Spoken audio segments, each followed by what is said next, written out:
Oh, there it is. Audio's good. Okay, I have a really short one today, but I hope everyone will forgive me and think I'm the greatest person ever.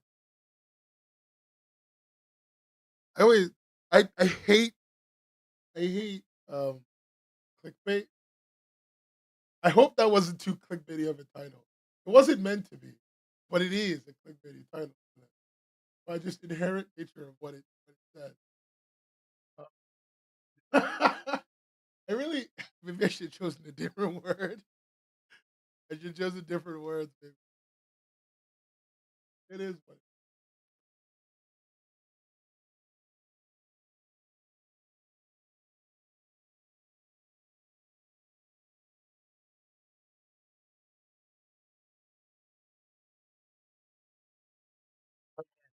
giving it. Okay, is the audio clear? Is everything clear? Because I don't want to lose audio midstream in some stupid fucking like accident.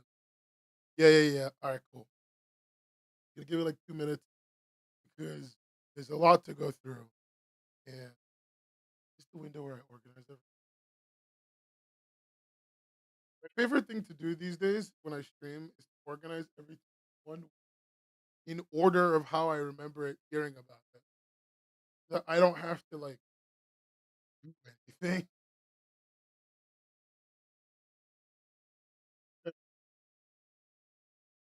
All right, cool.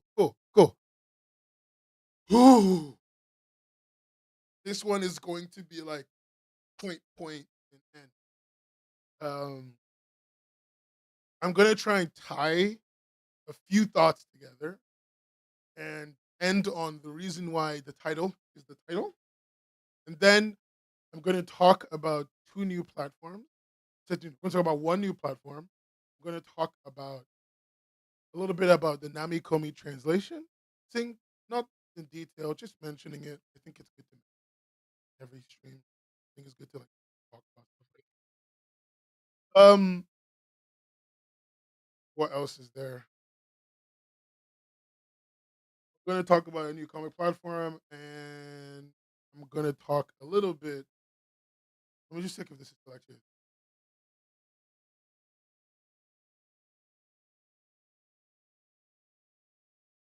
Let's check if this is still a thing. Yeah, they still are. Yeah. There's always one, isn't there? Then I'm gonna talk about my favorite people in the whole wide world. The comic MP4 people who I don't like. uh, just a little bit, mild, because that nothing new has really happened. But I thought it would be good to talk about them one more time.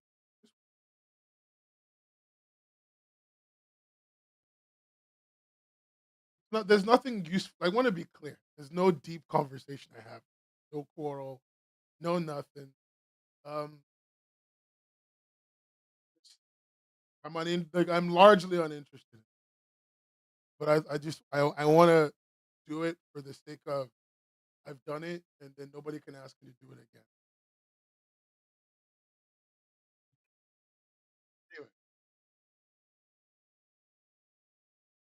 Anyway, the title is the first thing we'll talk about. Don't worry. You're not gonna wait for it. While you wait, you should consider subscribing to my Patreon. It allows me to spend 2 weekends researching this and reading W4s and really trying to understand and finding informational websites for this and really trying to understand what's going on. Because I hate to say this to you, it's become like I'm studying foreign politics a little bit, and I just let me quit my job, please. Let me quit my teaching job so I could just do this instead. I want to sit down and study foreign politics all day. Like I love doing this. That was very. Someone sent me a very nice thing. Do you know what I was gonna do this weekend? I was gonna do the writing part of the first stream for the making a webcomic series. But again, I read a bunch of stuff, and now I'm doing this. Anyway, are we all here? Looks like we're all here. Oh, am I not close? I'm sorry. I'm moving. I move a lot. I have ADHD. Is this better? Tell me if this is good. Thanks for telling me that, Dan. Um, Tell me if this is good. If there's any audio, if there's noise. Good. Okay. I apologize. I have so much ADHD. I like move around a lot. It's a whole thing. Maka Fest. Stop going to festivals or stop making me feel like I'm not doing enough. Okay. Where do we start? Well, let's do the usual. Oh, wait. I need to change the background. Sorry. I know I moved away from the mic. Just give me 1 second to change one image. And is that good? Yeah. Or, okay.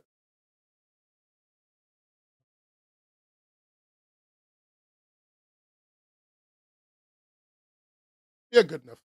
Okay. Let's do the transition. Tran.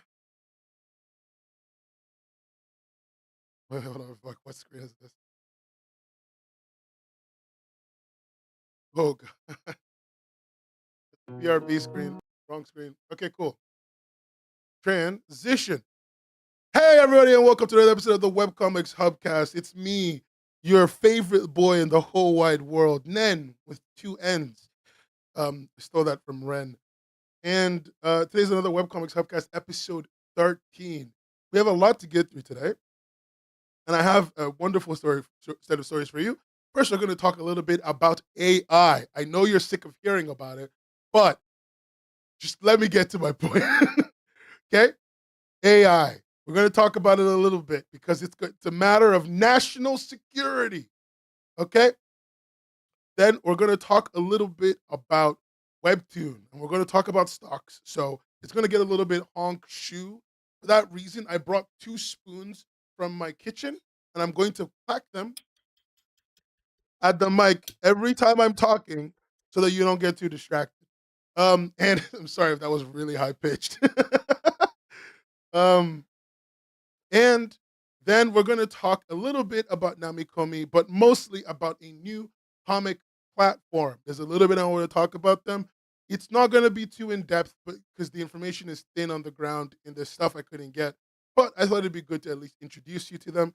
We're going to talk a little bit about Global Comics, about the new arrivals on their platform and what that means, what that really means about the state of the platform currently. And finally, we're going to end on comic.mp4.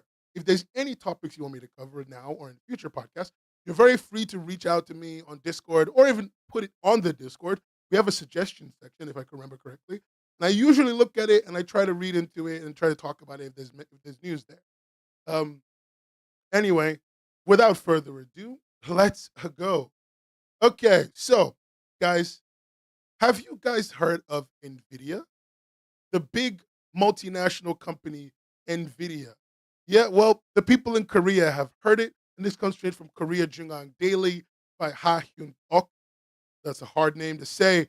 Um, but essentially, this is an editorial piece largely talking about Korean politicians and their desire for an Nvidia of Korea, right? They talk a lot about like if a company like Nvidia existed in Korea, what that would mean, how that would affect their economy, blah blah blah. But what really it made me start to think about, and what the author in here talks about a little bit, is that Nvidia's current exploits in the AI environment have negatively affected creators. This is by another article on Korea Journal Daily by Yoon So Yeon, and it's basically about how the AI industry, AI revolution, is changing the entire Webtoon gaming industry. More and more and more. Not only are the major companies like Webtoon, Naver Webtoon choosing to use AI, right? Also, smaller companies are beginning to add AI technology into their art and making it so that the country even had to enact an AI law, which takes effect next year, which is very much because of the social attitudes that are strongly against the idea of AI art, right? Let's just say that. I don't want to call it art, but you get the idea. Um, even in Korea, they fucking hate the idea, and as such, there are corporate there are national laws coming into effect around that, but it doesn't stop and multiple startups specialized in AI illustrations from opening business all the way from 2019 till now, with even Naver Webtoon making a big push to incorporate AI to enhance productivity and user experience. This entire article goes into that. You can go read that. It's also by Yoon So Yeon. She's really been hitting in the headlines on this one in the last couple of weeks. And this made me think of something, right? So if you remember back the last stream, one stream ago, I found out that what do you call it? That JK, the CEO of Webtoon Global, the CEO of Webtoon, right, more or less, um, was has been selling his stock hand over fist. Whether this is Kim Dae-sik, the Webtoon AI and data lead at Webtoon, um, he looks like a fucking AI nerd. Like, I'm sorry to say this, he does look like that guy. But the thing is, one of my friends, one of my best friends, Kyo, looks like this too, a little bit. Um. Anyway, like what I was thinking about back to last year was that JK, Junko Kim, the CEO of Webtoon, has been selling his stock hand over fist as Webtoon has been trying desperately to keep their company from losing more and more money. That hasn't really worked. As of this year, Webtoon actually lost, in this quarter, Webtoon lost about $135 million, give or take, which is up from last year where they lost $90 million. And these are tiny losses in $1 billion company, but these signify a change, the desire to spend more money without really, with a spending of money that is going beyond the norm of what the company was needing to do just a year ago to maintain their first place dominance. This is enough to basically put a dent in the idea that they are owning the streets effortless, right? And that got me a thinking about the lawsuit that also happened to Webtoon at the end of last year, beginning of this year, right? Because here's the thing, Webtoon is spending more money than they usually would just to maintain their control. And that money, a lot of it is going to administration duties. That's actually where the money is going on. I opened the document last year and I read it after. A lot of that money is going to administration spending. And so I decided to like go back to the lawsuit that happened to Webtoon and just kind of figure out if it was in any way correlated. And so I went in and I read, this is what the lawsuit was about. What the main point here, I'm going to just kind of zoom in if I can. The main point here that I want to get to is that Webtoon is being sued because the members of leadership fell short in maintaining adequate internal controls, that they didn't have any good internal controls and caused the company to make false statements, right? They're saying that um, Webtoon is Webtoon is bringing claims of misleading. Sorry, that the lawsuit is stating that Webtoon engaged in misleading proxy statements, a breach of fiduciary duties, unjust enrichment, abuse of control, gross mismanagement, waste of corporate assets, and contribution. Now, I just want to like add one last thing. This is which I hopefully for the very intelligent of you is going to connect all these dots at once. I said that Webtoon has spent more money this year than last year, right? Just like lost more money. They spent more money this year last year. This time last year, give or take a few months, most of Webtoon's money that they spent, about a lot of Webtoon money that they spent, about $30 million, went directly to JK, the CEO of the company, the current CEO of the company. Okay, so they're spending more money than they did last time. In a year where they're not giving the CEO a big cash payout. This and it's all happening in a year where they're making a commitment towards using more AI to increase productivity, right? This just smells bad to me. It's like it smells of internal mismanagement. So we're saying AI to boost the stock, but also we're going to use AI as an excuse to fire some people, right? And because we know we fucked up. That's what it's smelling to me. But I'm just like, maybe I'm fucking crazy. Maybe I'm nuts. So I decided to look up Webtoon's W4. Do you know what a W4 is, chat? Anyone in chat know what a W4 is? Anyone? No? That's okay. I'll tell you. A W4 is a document you file whenever you sell the stocks the company has given you. So if you are, I think everyone has to file it. But what I know is important is that director level employees have to file W4s when they sell stock. It does involve taxes, Kylie, so you're not crazy. It does involve taxes. Um, they have to file it so that not only can they prove like for their tax filing at the end of the year, but also so that the public, as a publicly traded company, the public knows what kind of trading the directors have engaged in. And I want to show you something. So this is last year, right? This is as of last year, 2024. I'm going to zoom in a little bit. 2024, um, August 16th, right? On August 16th, Junko Kim, that's CEO JK, had 900,000 shares. So he had almost 1 million shares, right? Guys, look. Where is it? It's here. The number of shares JK has now are 400,000. Over the last, like basically the end of December and then into February, JK has sold more than half of his shares. More than half, how about half? Yeah, give or take about half of his shares. About half of his shares. Just to like he's cashed out at ridiculously low prices. Understand he got given this money, this 924,000 shares at $20. He got given them at about when the company was valued about $20. He is selling, and even back then he purchased 41,000 more shares at $12 as a show of confidence. And throughout this year, all JK has done is sell hand over fist at these shit prices. This is Webtoon is no longer a Webtoon US, worldwide, and Korea. It's just Webtoon. While they do have branches, fundamentally the company operates as the entity Webtoon, big letters. No US, no Korea, none of that anymore. Just so you know, oyster salsa. That's a good name, by the way. But is that a good meal? I don't know. Anyway, does that make sense? I hope that makes sense. Because JK is the CEO of Webtoon Global. There is no CEO of Webtoon US. There is no CEO of Webtoon Korea. JK is just the CEO of all of Webtoon. Everyone's names you see here, like David J. Lee, is the CFO of all of Webtoon. That's it. There are head of content in different locations who act as proxy leaders, but fundamentally there is only one CEO. I hope we agree. If you maybe you know something I don't, but hopefully that helps clear things up.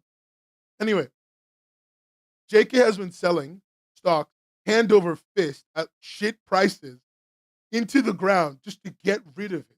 This is something that's happening at Tesla, by the way, except it's not as bad as Tesla's. At Tesla, the CEO at Tesla has been selling stock like fucking crazy. Crazy. She sells all of her stock. Webtoon is selling all of their stock. I think I kind of agree with NK here when he says the stock is closer to its fair value. Thing is, NK, I disagree that it's close to its fair value. I think its fair value was always about $20. I think corporate mismanagement has ruined this company. Because let's talk about this for a second, NK. That first quarter, they were expected to post 340 million. They missed it because they gave away 30 million of their revenue in cash to their CEO as a bonus. If they didn't give him that, they would have made 340. Like, I have to agree a little bit. Like, I'm not saying this is true, but I'm beginning to see the standing of saying that, like, Webtoon engaged in a little bit of unjust enrichment. I'm not going to say that they did it, but I'm saying that it looks like they did it, and that's not okay. Yeah, that's not okay, right? And so whatever you want to say about the stock price, I must agree that because this happened, doesn't the stock price basically made itself unrecoverable. I don't think $8 is close to its true value. I think its true value was closer to 20. And I'm saying that like it looks like they did it. Gene, you can say that if you must. I can't say that, and you know why. But understand that I am pinning you for a reason. And now the stock is trading at $8. Woo! Let's go. Wait, hold on, wait. Let me get an audio clip for this. There's an audio clip for this.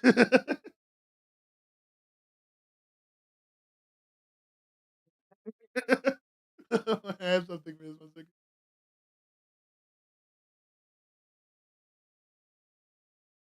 Where was I?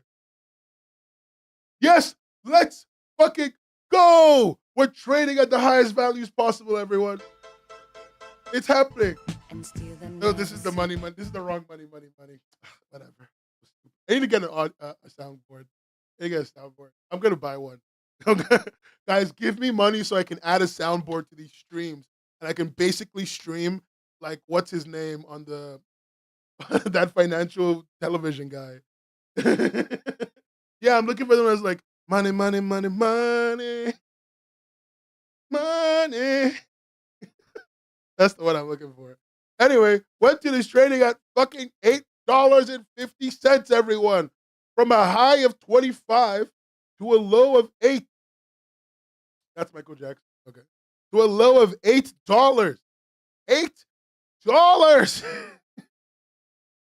$8. I can't overstate how stupid this is. Because this is what the stock looks like. This is what it looks like. This looks like a fucking joke. This is a meme. This looks like GME, for God's sakes. Like, it's not, but it looks like GME. Like, even just the last month, look at that climb down into the abyss. Oh, stonks indeed, Paris. Stonks indeed. Oh yeah, you did say this on Reddit. You did actually say this. You said 7 was a fair value. You did. No. You actually did say this on Reddit, and I remember this conversation. I still don't like I have so many. You made a lot of really good points, and a lot of the stuff I'm talking about today we talked about then. I'm just bringing it's all coming together, but I have this sad, like I have this annoyance in that I know that the market always undervalues media assets anyway. But I do understand your point. I still think $7, $8 is still way too low. But that's like a more of a opinion, so it's not important. Anyway, I don't want to return. Actually, I stopped investing in Webtoon. I did say this on stream, but I did stop investing in Webtoon. I took all my Webtoon money and I put it into Nintendo, and then I made almost all my money back because I lost $200. I put it into Nintendo. I made $160, and then I took that money and I bought something for my mother. I put like like half of it back in the stream, and then I bought something for my mother.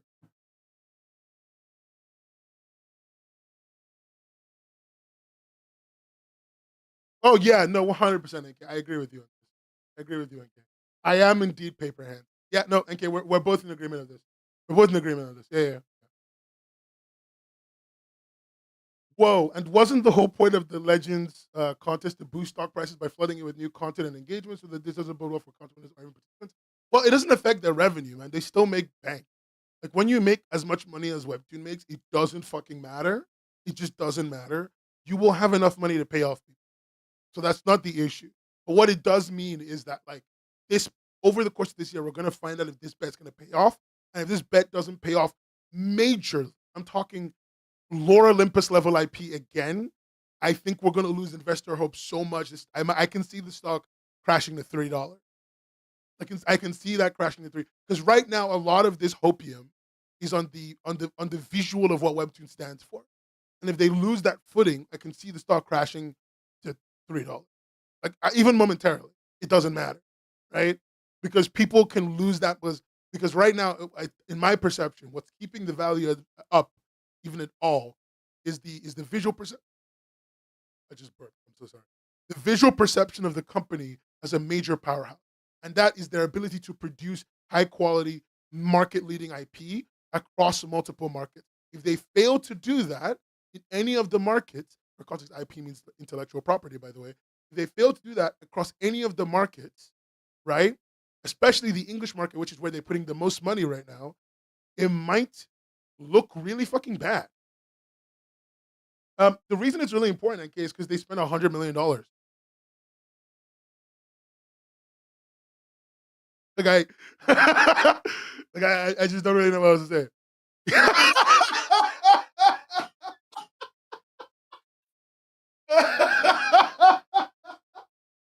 I love that I say the number and then he fucking drops the what?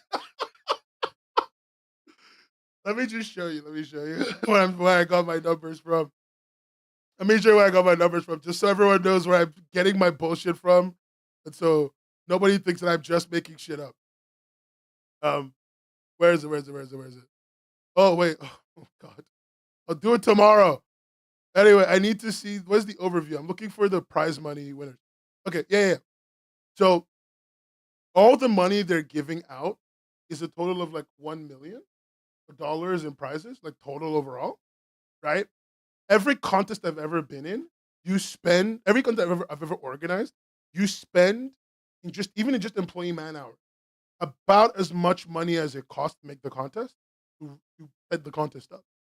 Then we need to remember that they're also planning to long term pay these people additional revenue over the course of multiple years, and they're planning to. They also have to pay the organ the judging company, and so the amount of money total just running the contest was like 5 mil. And then somewhere in their investor reports, they said that they committed. They said that they committed total for this event 100 mil to this event. That's what they said in their investor report. What that could mean is we committed 5 mil in down money, and then we committed like 90 mil in marketing, right? And like how marketing money is, it's not real. Like it could be marketing money for other shit, but also this. I don't disagree with you, NK. I'm just telling you what they're telling me. Now, I could have misunderstood it. So I want to be clear. I don't care. It's still stupid. This is the only one that they're running all themselves. Almost everything else, I think, has some part. But yeah, they've committed like a lot of money. Well, the thing is, 19 million marketing is complex to talk about, right? Because what when companies say we commit X amount of money in marketing, it could mean we're committing it to this content and everything that could bring people to this content. You know what I mean? Like if I commit 19 mil over this year in marketing, it could be this contest marketing directly, marketing other pieces of content that will bring users to the platform, that will bring users to the content. Do you know what I mean? Like this is not it's not a straightforward game, and it's not clear how they really want to play it. Now, again, I want to be so clear about this 100 million. I could be so wrong because I didn't bother looking into this today. Yeah, we just had an off the cuff conversation, so I might need to go back hear it, listen to it again, and fix all my numbers. So again, this bit, big grain of salt, like huge, a grain of salt the size of text. I can recorrect this later. What matters is this: they're overspending on this contest. They're overspending on this contest, and they're overspending. Like even if it was only 5 million, the previous contests were not this much in terms of overall money. So they're overspending on this contest just off the bat, off rip, right? And why? Because they want a replacement for Laura Olympus. Like if you want to know why, NK, they want a Laura Olympus replacement. She's gone. She's gone somewhere else.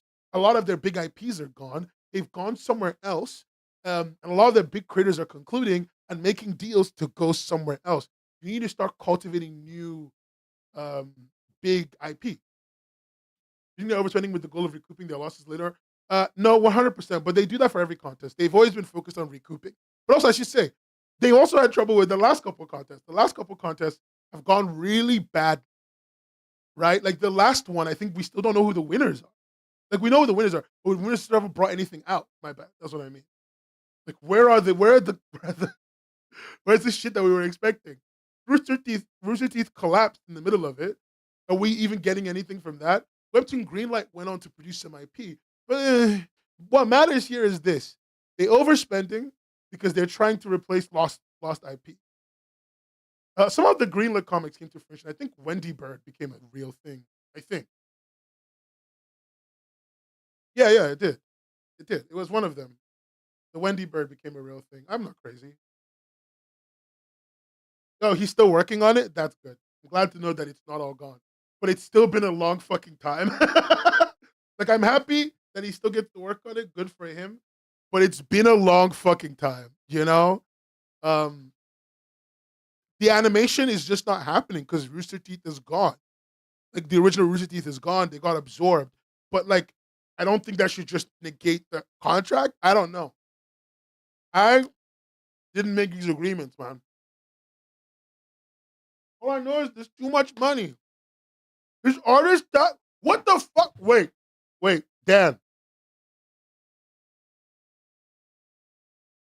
Dan, can I? Do you have a Discord? Dan, do you have a Discord real quick?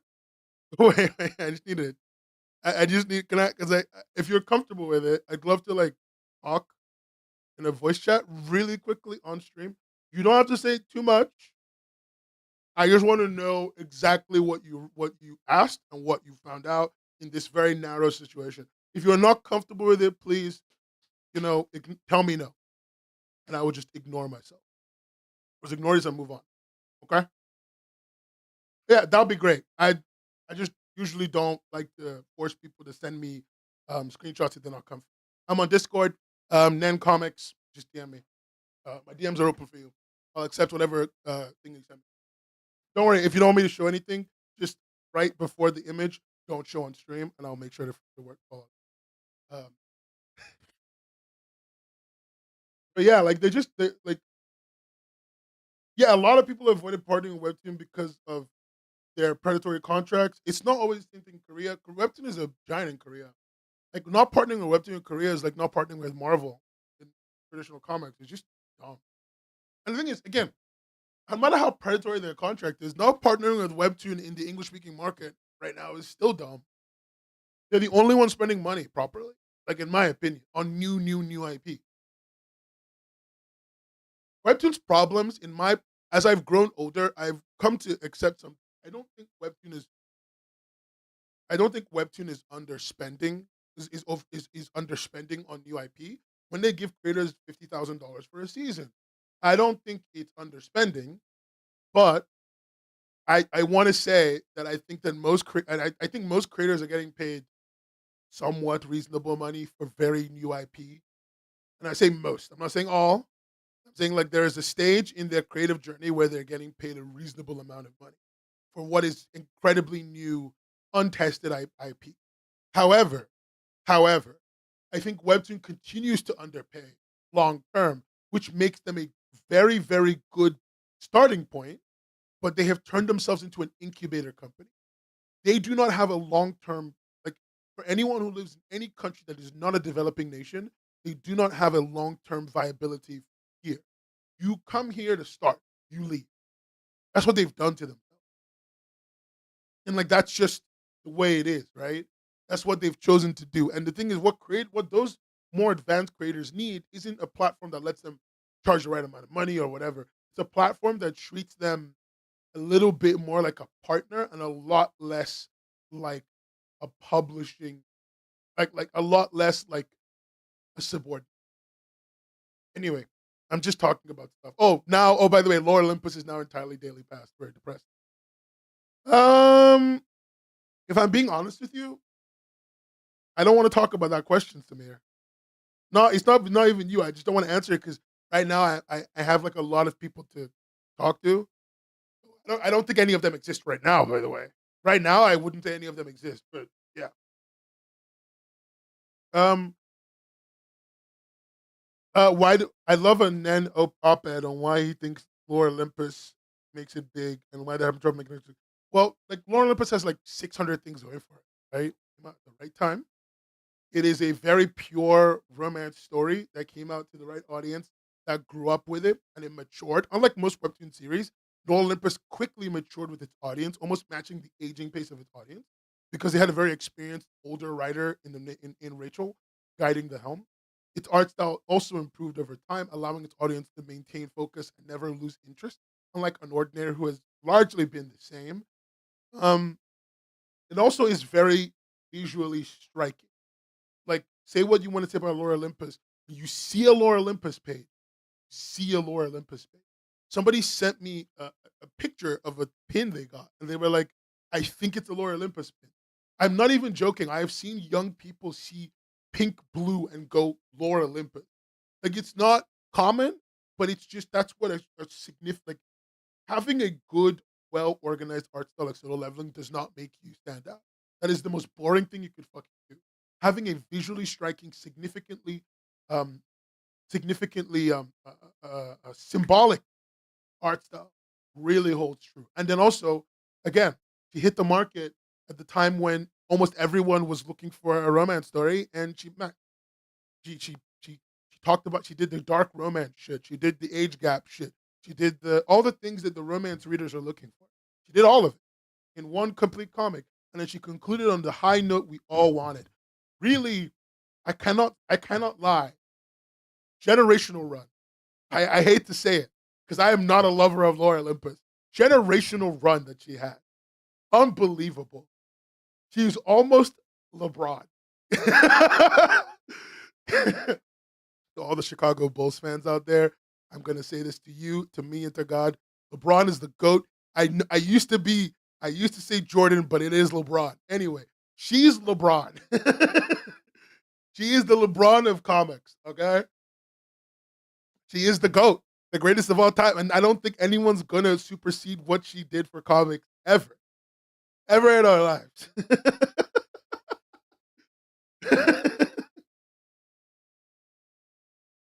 Yeah, she came out at the height of Webtoon romance. She came through like she is literally the fucking American dream, right? She came into this industry through the Webtoon creator program.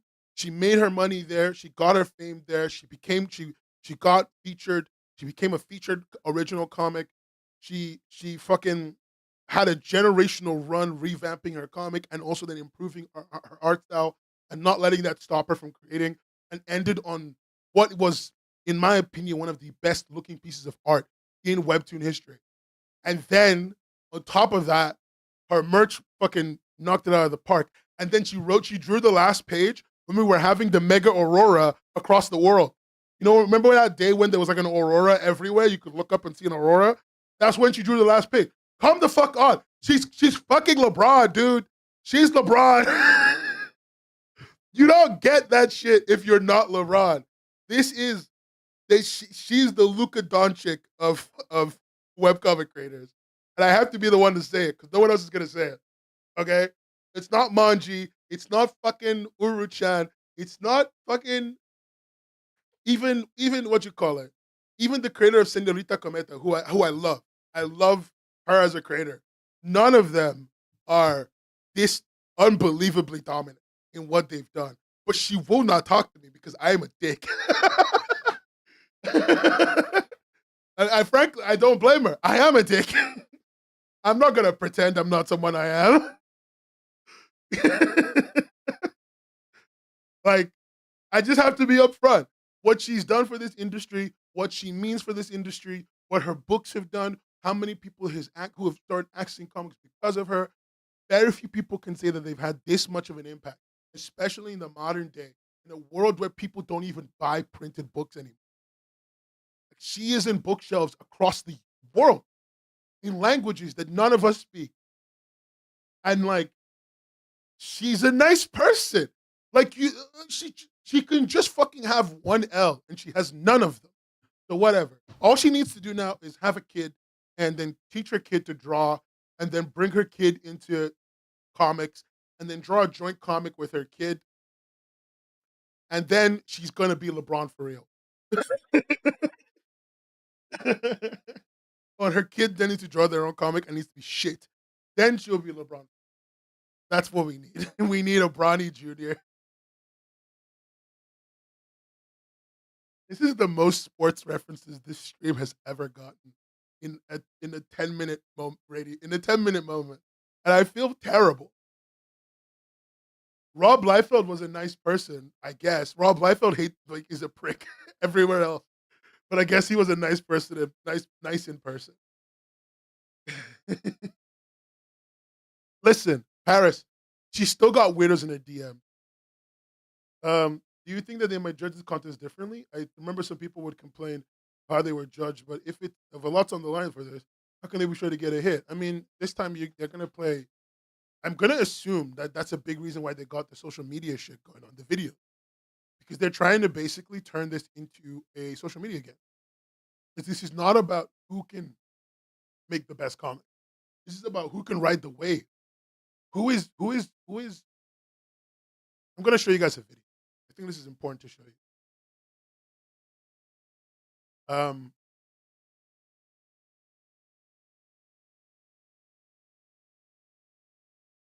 I want to show you guys part of a video that I watched.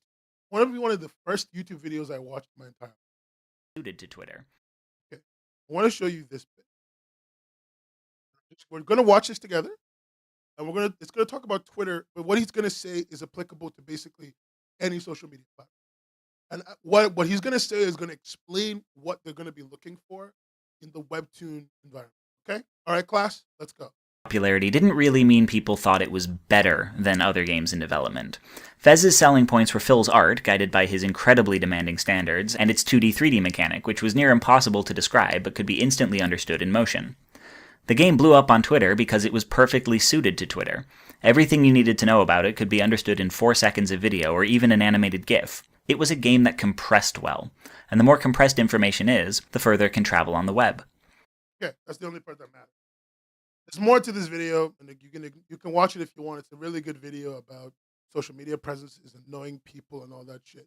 But what I really wanted you to understand is like what they're looking for is a webcomic that has the power. Like what makes a good webcomic? What makes Lore Olympus? What makes everything hit is that you have complexity beneath the surface. But when somebody really wants to just understand what the fuck is this shit about, is a compressible singular image that tells people everything. It's video, whatever, something that is so simple that tells people every single thing. And that's why they're doing the video thing. And that's why they're working so hard on social media.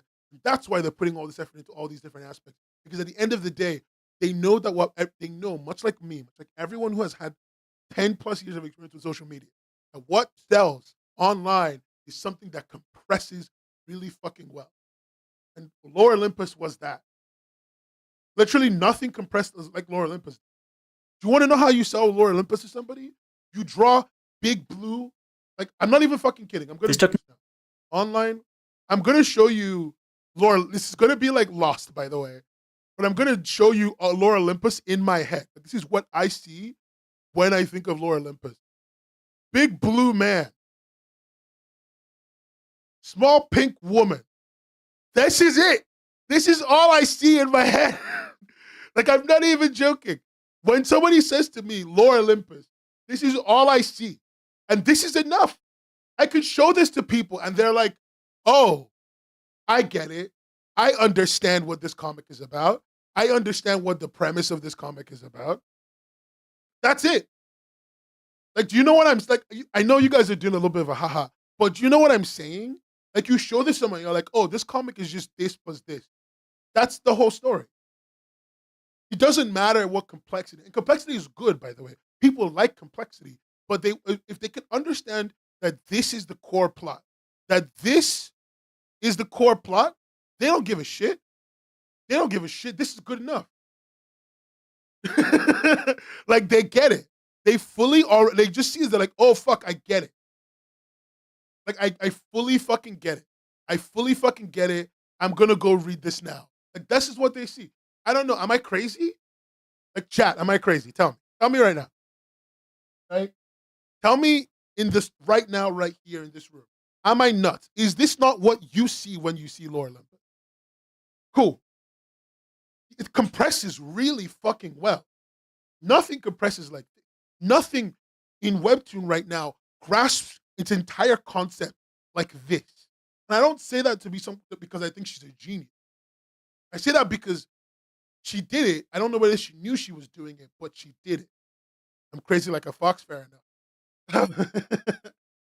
I need you to understand that video I showed you has lived rent free in my head since I was a while ago. Since I was young as fuck. The thing is, you're right, Gene. Everything does compress better in hindsight. But the thing is, it was compressing like this in the moment. Like, you're completely right, Gene. Everything compresses way better in hindsight. You know, Red Faction Gorilla is gun exploding ground, right? Fucking what would you call it? Twilight is wolf boy vampire girl love problem, right? I get it, but like in the moment, Lore Olympus, much like Twilight, much like Red Faction, much like all these comics, all these stories compressed like that in the moment, and it always knew that. It didn't waste its time. It didn't want to waste its time in characterization on a deep level at the beginning, so it just picked the Greek god because it was like, fuck it. I know the Greek gods will get my point across. These fucking weebs and nerds read about Greek gods anyway. I don't need to tell them. They'll know. And I can just kind of start. Very high concept. Lore Olympus also leans into popularity. Yeah, the thing I just said. Okay, good. Thank you. Thank you. See, Tofu knows what I'm talking about. Diary of a Wimpy Kid is the diary of a wimpy kid. Yeah. No, literally. This is the thing. This is the thing. This is what I'm saying. Thank you, Django. Y'all are seeing my point. My point is right now, Lord Olympus went on a generational run, and the only thing that keeps this stock price like from dipping is people who remember that it's gone on a generational run, that they had a generational run before, right? And so to me, this contest signifies looking for new IP that can do this again.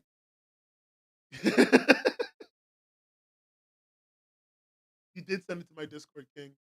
Thank you, Dan. Thank you so much. You're a king. You're powerful. You're everything I want in life. God bless. So yeah, I do think this contest is really important to the stock price. I do think that if the contest goes poorly, the stock price is going to dip. I do think it could dip really fucking low. I think they're going to really test the social media and the selling and selling online and the TikTok aspect.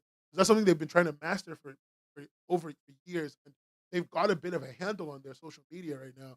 And they're going to see how they. And I think they're going to try and push it even harder when it comes to selling these IPs on social media, selling these IPs through the grapevine, on Tumblr, on whatever, because that's important.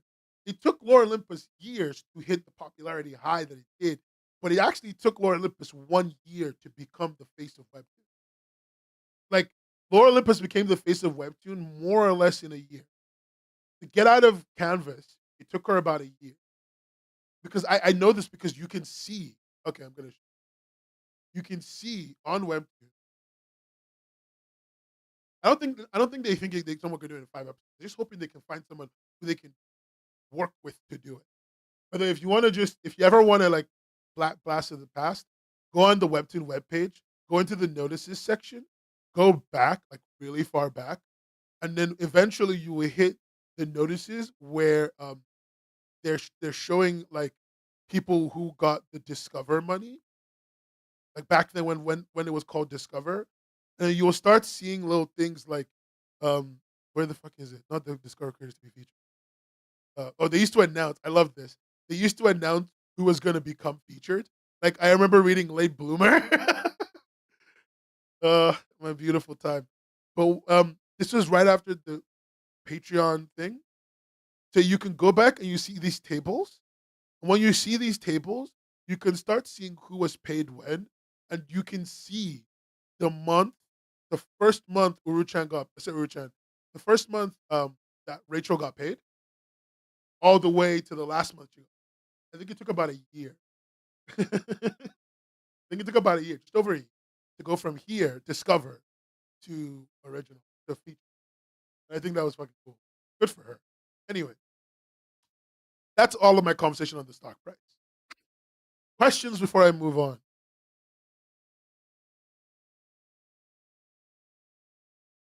Questions? I hated Penny Arcade, by the way. Just want to say this.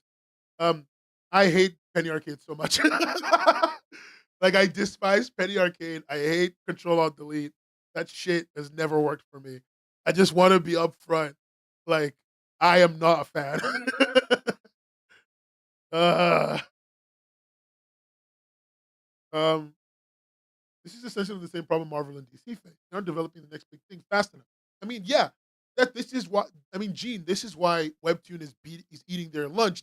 In those are just pure sales numbers, right? And the thing is, I think in the long term, this isn't going to be um, Webtoon. We're going to start seeing Marvel and DC start to look at the creator angle, and I know how they're going to do it, and I don't think it's going to work because I think they're going to do it through platforms like Global Comic and through their online creation system. And the thing is, these companies are so inflexible that like it's just not going to work out the way they think. And even if they did act flexibly, they just don't have the sauce. They have a known market of who they are, right, to the public. And I think that's going to cloud people's judgment of whatever their new creators make, no matter what it is. Especially because they're not going to be willing to spend marketing, like real marketing, especially in a digital sense. I just don't think it's going to work out. The lost me. I mean, yeah, you're right. I do see loss. I've seen found. I've seen lost and I've seen found. And I see loss everywhere. Some guy drew a Spider-Man comic once, and I was straight up like, "Dude, is that lost?" And he said, "No." But I see it now, and I hate it. um, someone said something like, I think I forgot what it was. Oh, you could be. Niggas, I am a teacher. I'm literally a teacher right now. In this moment, I teach high school. I want to. I love my. Unlike when I started teaching, when I hated it, I love teaching. I love teaching so much, but I do want to quit. Yeah, I teach high school. I do want to quit. I wish to quit teaching forever and work on videos for the rest of my life. That'd be great. Um, yeah, like this is the thing. Marvel, DC, they're very flexible. They're very risk averse, and also they have better places to make their money now, so they just don't care about comics as much as they used to. It's not that it's going up and down, Requiem. It's just I'm straight up moving, which is what Dan doesn't like, and Dan is very real for. I'm trying not to move, but I had a moment where I moved a lot. I'm sorry about it. I'm back to being stationary. My ADHD just I had the demon. The demon got him. You know? The demon got me. He's crazy. But yeah, the demon got in me. I'm sorry. Yeah, man. I do love teaching high school. I love my job. It's really fun to work with young people and get them to like a new stage in their lives. But if I could make videos forever, I would. If I can make streams and videos for the rest of my life, talking about this industry, I would do that. This is my real job that I want to do. Anytime, Dan. Don't worry. Next time, I'm gonna strap myself down with tape. I'm gonna strap myself down like that scene in Reservoir Dogs. Oh, by the way, chat. While I'm working on the Making Comics series, if you don't know this, I'm working on a series of streams right now where I want to make a comic. I want people to teach me step by step as I make a comic on stream, to kind of show that it is very easy to make a comic. Even though I hate drawing, while I'm working on that, I have gotten all the pieces together. I just need to invite all the people. So people who send me DMs, don't worry, I will be inviting you soon. I did see all your DMs. Thank you so much. You're the best. Um, but like, um, one of the things that I wanted to talk about is, do you would you guys like something me to add something to the live streams where I talk about things that you should watch, read, look at that could make you better creators? 'Cause I've noticed a lot of creators don't watch or read anything. They don't watch and don't read anything, and I think it causes them an issue with um, kind of diversifying their media awareness and literacy, which affects their creation. They say that to me at least. So maybe we should start talking about that. That'd be fun. Uh, don't worry, Konichiwa. It is a traditional page. And we're gonna be doing it on stream. And then so you can make fun of me when I do it. Okay, cool. I will. I think in the when I do the more like reading streams where I read comics and stuff, I'm going to try and see if I can do a little bit of a here's everything I am watching and reading this week.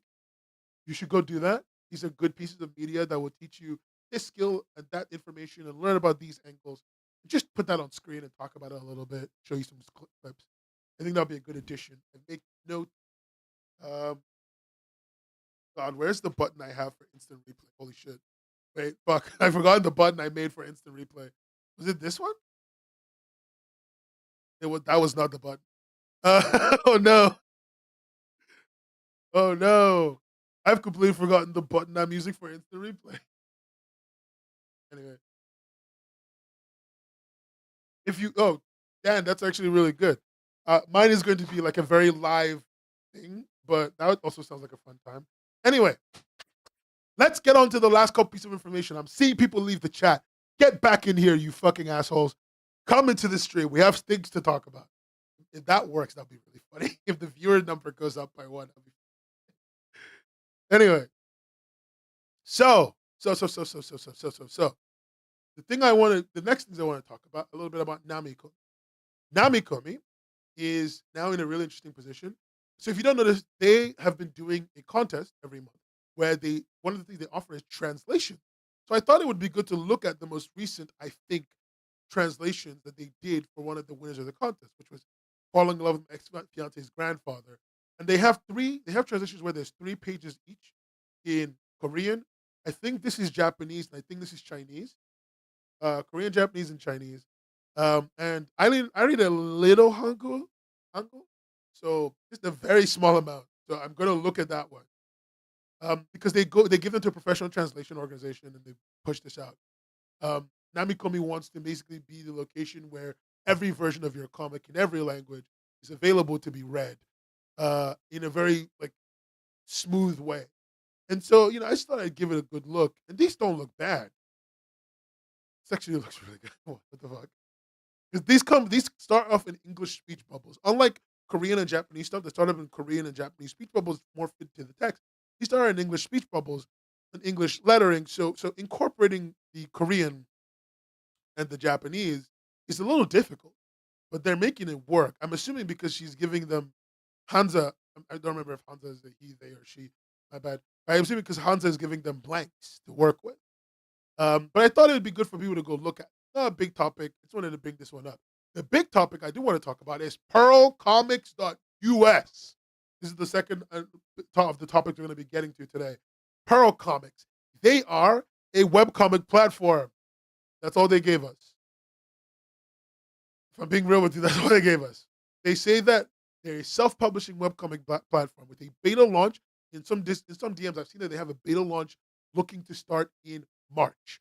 They do not permit AI.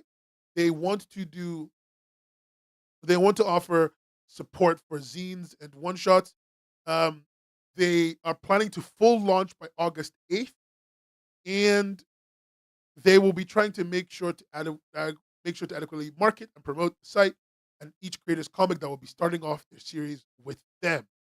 Um, they're doing a big zine, I think, to launch everything up, but um, they're trying to support multiple comic formats, not just vertical scroll. And their goal is to get a bunch of bite-sized creator comics to kind of give a start to the platform as like this is who you expect on here, and that's kind of it. They are saying that development for the site is wrapping up and they're starting on their app, hoping to soft launch the beta soon. But here's the thing: this is the current website. They're saying August launch, March soft launch, March 15th soft launch. It's now the 7th. They're 2 days late on the soft launch. Um, and no one I know has the app. Of course, I've signed up to the beta. I even sent them a DM so you guys can see that I am not. I do talk about the people I tell you I DM. I do DM. Okay, I even sent them a DM. And this is their Twitter. If you want to go reach out to them, I think in a world where there are so many platforms that exist, I don't see what adding a new one is going to do, especially from 2 people. Because here's the thing, and I don't say this to be mean. They're 2 people. The people running this website, as far as has been clear, um, are 2, and the prop are 2, and that's not the only problem. I mean, the other problem is the things that they're talking about here. They talk about the issues that artists have, and to me, they seem weak. Lack adjacency over monetization, are limited in the themes they can portray, and lack proper protection for privacy. Right? They say that they're going to offer more monetization options, less content restrictions, and piracy protection. They're going to allow users to create and share lists in a detailed search function and tag. Here's the fucking thing. No, users don't give a shit about any of this. Users don't give a shit about any of it. Like these are nice to haves that help creators. This is not a content farm. I'm like 90% sure it's not. We're going to talk about the 2 people that are involved because they're both CS majors, and there's no deep story about them. But I mean, this is actually what I want to say. They're both 2 CS majors. That's it. They're 2 CS majors who think they can do this. Um, and I'm not saying that they're bad programmers. They're probably amazing programmers, probably incredible, generational programmers. But nonetheless, they are two CS students. Okay. Here's the thing I want to talk about here. Let's start with this bit. So I'm gonna give you guys a little bit of a story.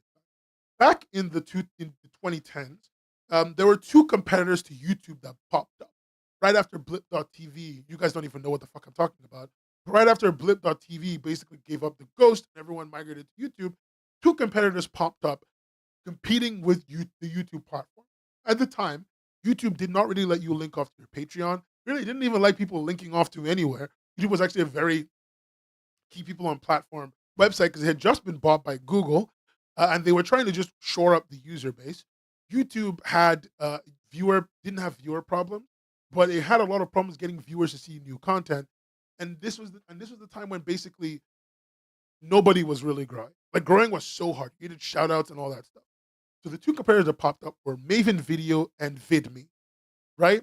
There's a great video from Dan Olson on YouTube about VidMe and Maven Video. You can go watch that. It's great. But the main thing that Maven Video and VidMe promised was more monetization options, less content restriction.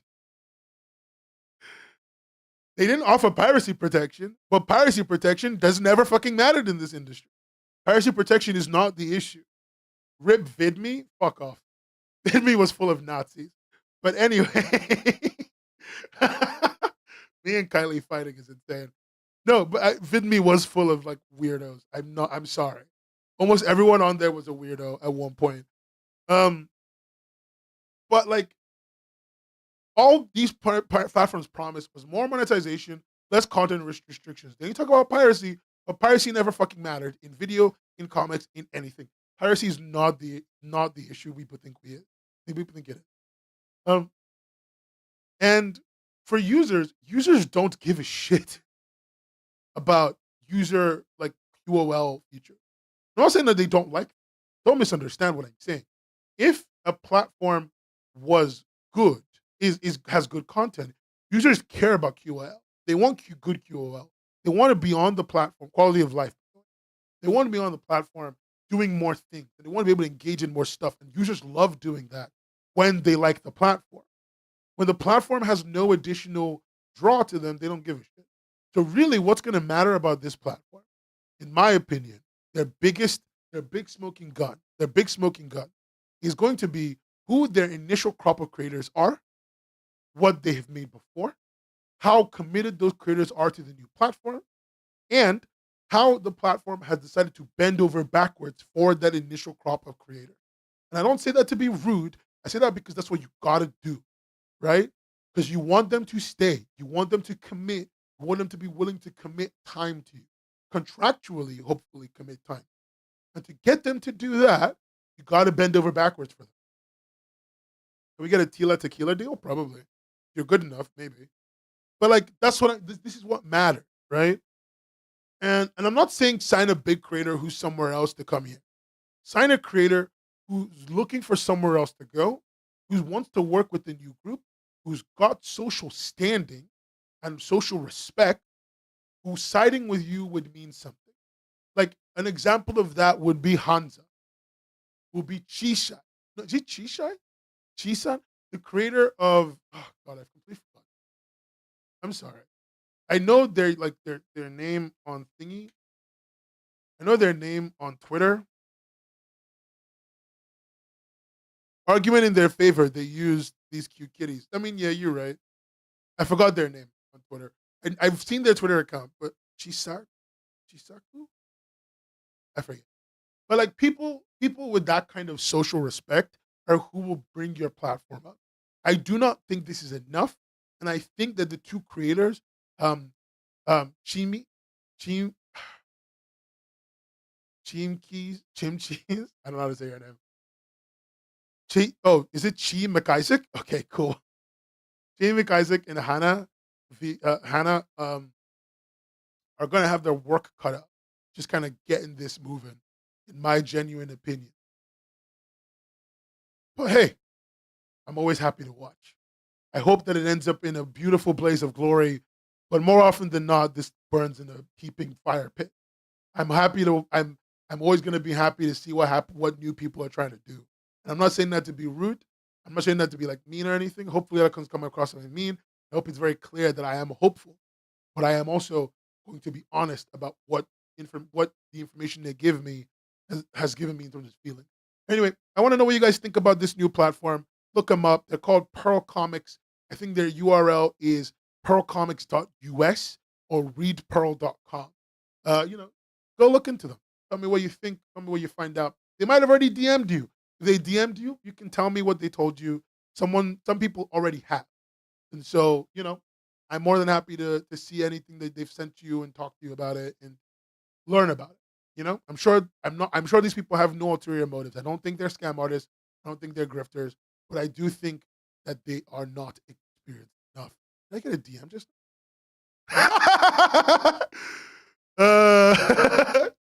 I mean, sure. I'd love to hop on a call. They're DMing me live on stream, guys. Let's go. Oh, they just saw it. Okay. So I guess I'm going to talk to them. I don't know if we're going to talk on stream like with the last people, but I'm going to talk to them. Because the last people were fucking grifter. Like, I didn't give a shit about exposing their shit. But these guys seem very genuine and very real. So I want to really give them the chance to be heard out. Okay? Anyway, let's talk about Global Comics. Gamers. So, Global Comics just sent me an email about Sonic, Godzilla, and Star Trek and Teenage Mutant Ninja Turtles arriving on the platform. And I want to just ask you something as a chat. Gang, is this still our home? Like, I don't say this to be mean. Like, is this still our home? Yeah, they started messaging me on stream, but I don't think they meant to. I think they just started messaging me. I don't think they're watching. Nobody watches me.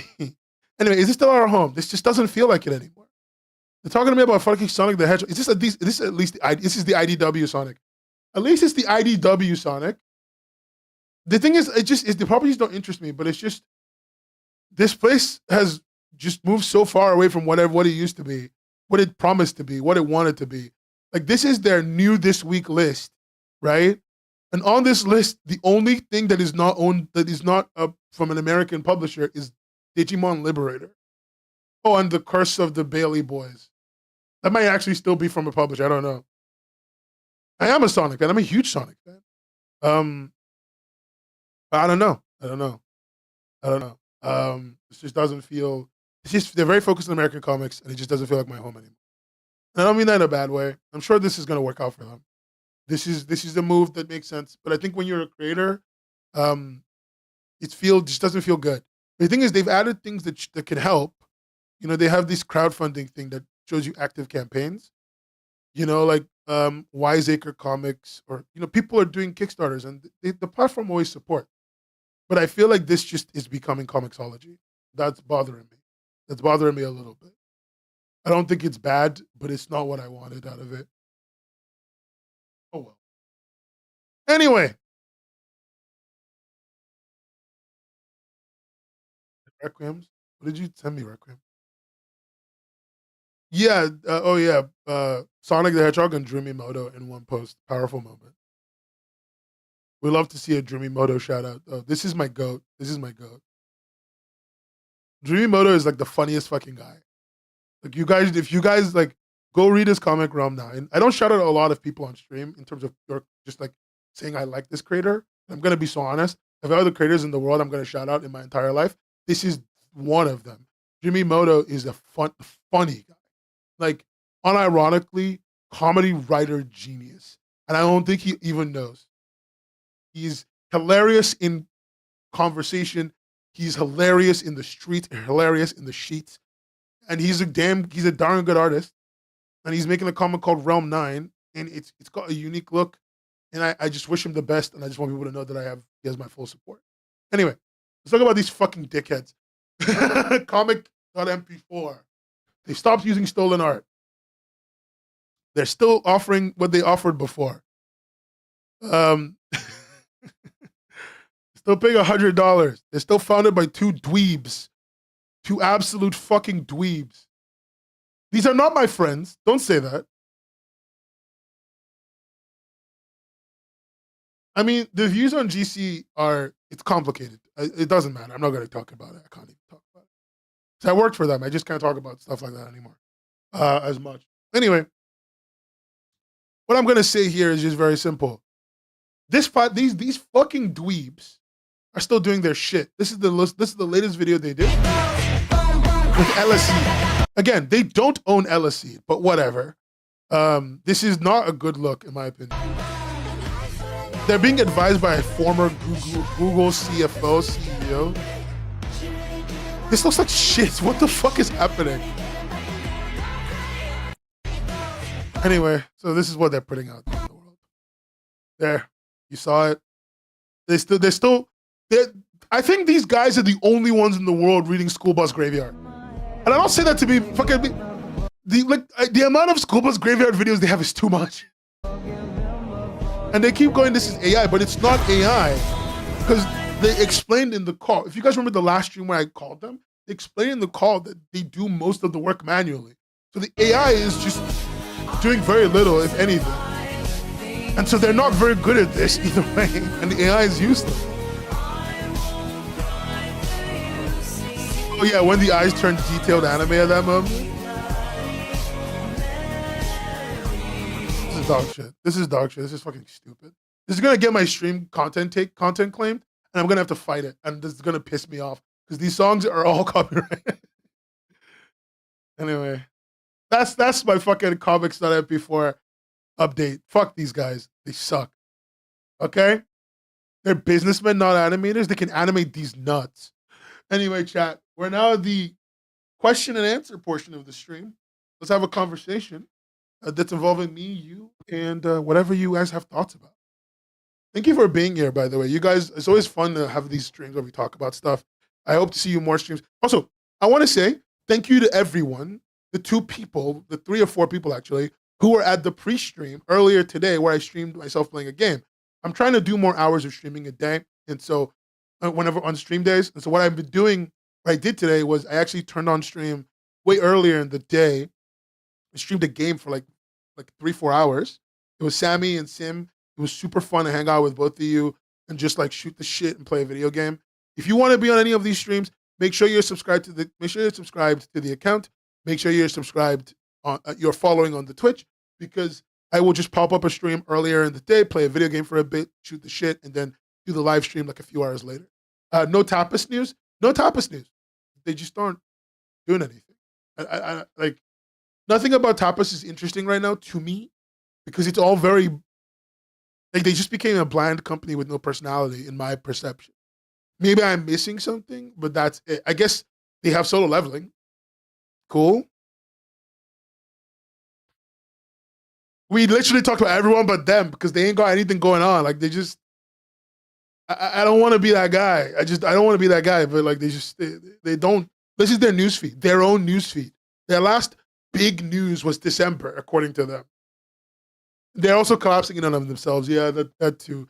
The whole Studio Tapas thing is not working out from what I've heard, but I don't know enough to have deep opinions on this. Yeah. How am I right now, Sim? Thank you, Sim. I'm doing okay.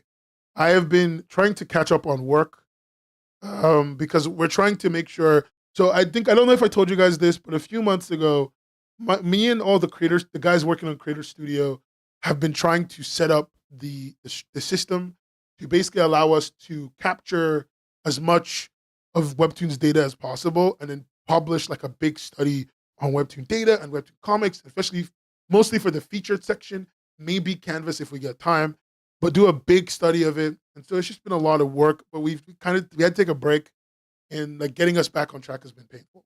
But I love working with my team nonetheless. Hey, I'm Chief from Pro. Do you wanna wait, is that the Pro Comics people? Lol, why did you do this on stream? I mean, if you want to talk on stream, I'm happy to talk. I have hard questions though. You might not like them. But if you're comfortable with it, if you're comfortable saying you don't know, it's gonna be good. If you'd rather I send you a thing, I'm totally happy to do so too. I don't want to put you on the back foot, but I do want to talk to you. Because like I have a lot of thoughts. I have a lot of questions. I would love to see like a demo of what the website looks like. I would love to understand like your business model as a platform. I'd love a deeper understanding of the financial expectations that you have running this. I have a lot of thoughts. I'm always ready, man. You think I haven't been doing this for 10 years for no reason? I'm always ready. I gotta be streaming. If you have a Discord, my Discord is Nen Comics, NenComics. Just put that into the thing, and you can find me. Add me. I'm never gonna say no to an ad from somebody who's interesting, and we can talk right now. We can call right now on stream. And that's not your speed, and this is a serious thing. It's not me fucking with you. If that's not your speed, I'm totally okay with it. I am just letting you know I'm very comfortable with either on stream, off stream conversation. That's all. Tapas allowing novels and prose is not weird. I mean, at the time in which webcomics kind of started to become a big thing in the US, web novels were also kind of growing in popularity. So Tapas was just kind of controlling both of those angles, trying to see which one would pop off. Especially because they always had a goal of basic Tapas before Webtoon was even thinking about it. Tapas in 2012, 2013 was thinking about how to fully vertically integrate a comic pipeline from novelization to comicization from basically day one. They've been on that game. Um, like last Tapas big news was the Inkies they did. Who gives a shit about their Inkies, man? I'm surprised they were watching my stream. I don't believe anybody watches my stream. Like I'm gonna be so honest with you. Sometimes when I go to bed after stream, I imagine that all of you are figments of my imagination. So uh Inkies is lame. Where's Ink's giving? Shut up. Shut up. Um okay, that'd be cool. I'd be down for a demo later in the month. Um but like hey, we can talk right now. Add me on Discord. Let's talk. I'll try and keep it casual. I'll keep it casual because it's very sudden. You guys seem like nice people. You seem young. I say young. I'm old. I think everyone is young. So like forgive me. Right? Um Forgive me. But like yeah, just add me. I told you, then comics on Discord. Or if you have a better place you'd like to talk, we can talk right now. Let me get my water. The teacher mentality is always kicking in. I'm trapped in this. I used my teacher voice on a date once, and they were like, "What the fuck was that?" I think everyone is younger than me. Everyone by default is probably younger than me because I'm old. I'm old. I'm ancient. I'm geriatric. I'm cooked. Okay. Let me give you guys some Nen lore before I go get my water. Discord is Nen Comics, Nen Comics. I've said that like 4 times. Um, let me give you guys some lore. I used to teach university. Okay, like I used to teach college. For like a very brief time, I taught college level computer science. I was a professor. It was my name. Okay. Give me guys 30 seconds. Let me get water. 30 seconds. I'm gonna go get water. I'm gonna put the BRB screen on. Give me 30 seconds, okay?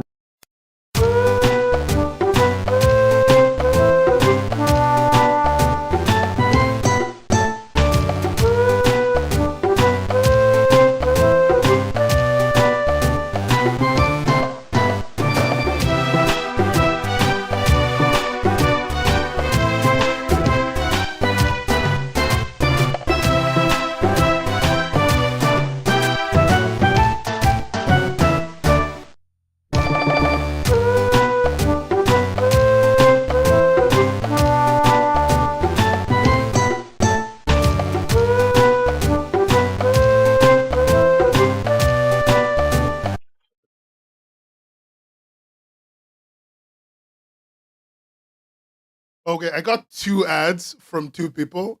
I'm assuming they're both. I'm just gonna DM Chi because they're the ones.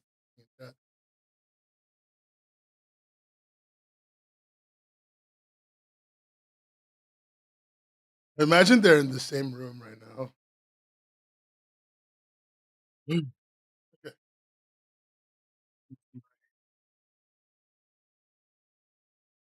I'm gonna have to like set up the interview room, which I never use, to to do stuff. I've DM'd one of you. I'm just trying to set up the stream room because I haven't had a guest in so long. I don't remember how to do anything. What's that Discord? What's that Discord overlay thing? Discord. Um. Oh, they made a group chat. Okay, I'm gonna post a gun in. Hopefully, that will make everyone really scared.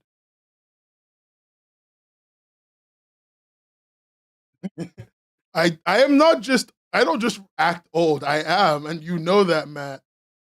Very impromptu interview moment. Oh, I'm getting a phone call. Hello. Hello? Hello, hello. Hello.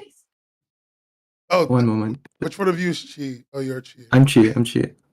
I'm Hana. Nice to meet you. Nice to meet Okay. you. Hello, Hana. How are you? Sorry for dragging you into this. No worries, no No, worries. We're super it's happy to be here. yeah, it's I really don't. great actually to hear feedback like that. So Yeah, Why? yeah. Why do you? I'm surprised anyone says they're happy to be here, but it's good to have you. I think it's because we just like mostly just want to hear like genuine feedback on like what we're doing and like because we want to just I guess do the best we can to make like an actual like good webtoon site for webcomic platform for both creators and users. So I think getting genuine feedback is very important. Yeah. yeah. Super valid. I guess the question I'm going to ask you guys, and forgive me, but like, how old are you? We're both 19. Makes sense. Okay. Yeah. Are you like cracked programmer? Is that what this is? Did you like compile your own language and then go, I could make a website? I wouldn't say we're like super cracked. Like we're kind of just like we're solid. We can make a webtoon site. So it's like I guess we're okay. Yeah. And Yeah, I would say that we're not making an extremely technical project. Yeah.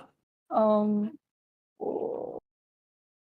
I get. like Yeah, go oh on. sorry. No, Yeah. go on, please. Like, be I technical. think By the way, I can understand what you're gonna. I think that obviously in order to scale Yeah. a website to a very large like to the scale that Webtoon has, that's going to require like a lot more architectural planning and insight. However, since we're just trying to do a smaller beta launch and develop as we go, we're hoping that we're going to be able to, or we're going to appropriately like scale That's fair. to um, continue onboarding more creators as we go. Sorry. Yeah. Yeah. No, that's fair. I guess like, okay, I'm gonna be annoying. Let's say launch day is tomorrow. I know that's a nightmarish thing to bring up, but let's pretend launch day is like tomorrow. Your homework is due. What features are showing up on site? Bare minimum, we have like users. Okay, you're able to read comics, of course. This is Yeah. bare minimum. You can read comics. You can search for comics. Users can like there's of course just like basic quality of life things like dark mode, light mode, whatever. Users can add comics to lists. You can create lists. There's favorites list. Trying to think everything that we would have if we were to launch tomorrow. I mean, that's what we currently have developed. And I Yeah. would say right now we have basically a Webtoon clone developed with additional features about searching, like, and adding to lists, and more in-depth comic sections. Yeah. Which but we're waiting for our like quote beta launch to kind of develop more high-tech features like our anti-pirating feature and our seamless translation feature. So Okay. I the translation I'm gonna get back to, but like, okay, anti-pirating. Why do you care about piracy so much? Um, so I'm a really big fan of Lalin comics, Yeah, and I would actually say that one of Lalin's comics' biggest issues is piracy. I agree. For example, that the majority of Lalin's viewership actually comes from English-speaking countries, and right now, if you actually go and look on one of the biggest sites, MangaGo, which is a really big piracy site. Yeah, I go Lesson there. gets 7.2 million monthly views, whereas MangaGo gets 389 million monthly views. And if you go look at the top 10 comics on MangaGo, you can see that 83% of them are pirated from Lesson, and 83 of them are thus also mature content. And Yeah, a lot of people are really drawn to Lesson's content because of like it is mature content, like almost borderlining on pornographic. That yeah, it's very risque. you can't really find on Leshin, or no, you can't really find on Webtoon or Tapas. And this is kind of content niche that we would be interested in kind of encompassing. Okay, Um, so your goal essentially is to. I'm gonna be simplifying a bit here. You guys want to be legend, but not not paywalled in a weird way, and not like difficult to access. yeah, Okay, I mean that makes a lot more sense than I thought. I guess the thing I was worried about, and this thing I'm always thinking about is like the piracy that Legend deals with is a lot of the time access driven. Like they're just really bad at handling access. The website wasn't great back in the day. The app used to be kind of shit. Um, and most of the content they sold was killing stalking. yeah. I think Mhm. that's really all they still sell. Am I crazy? Um, They have other I think every so now and then, like, a comic from Lesson becomes, like, viral on TikTok. But what's not sustainable is the prices that Lesson puts forth. Currently, if you wanna buy Killing Stalking in its entirety, if I remember correctly, it would be in upwards of, $60, and for an industry that is very, like, bingeable, Hmm. that's just not sustainable for, like, even a working adult, much less, someone who's, like, kind of maybe college age that Lesson is trying to target. Yeah. Um, so, um, No, I get that. I I would guess that. say Yeah. oh, No, sorry, no, go on, go on, continue. go on, go on. You're good. You're good. Um, I would say that, and one of the reasons why I mean, Lesson is a very profit-driven company. They take around 70% of cuts from authors, which Wait, I what? wouldn't say. Uh, Yeah. yes. And so that kind of makes so 30% goes to the author, and authors are just really not able to sustain a living wage, and that kind of explains how expensive it is because I think Lesson at like for the authors to even like make some sort of money, their content has to be so expensive.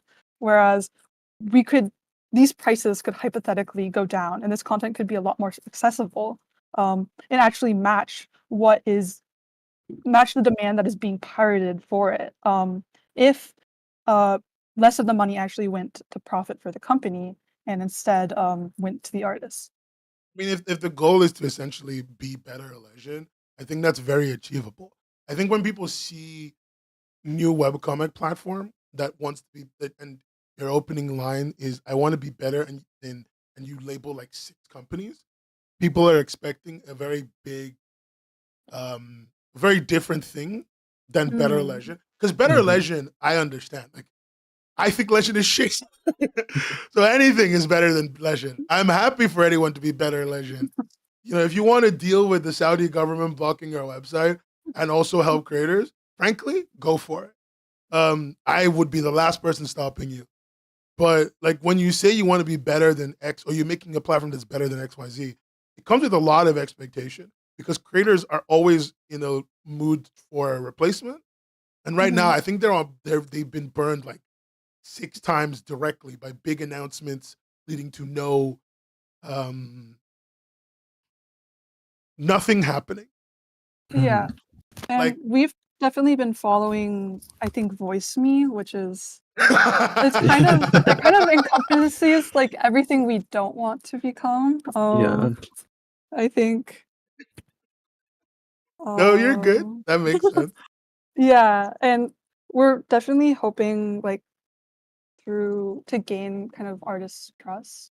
Not saying that like that in a malicious way, but Yeah, I no. think in this there has been a lot of webcomic platforms popping up, and I don't think the founders are truly understand the artist perspective of what is like kind of like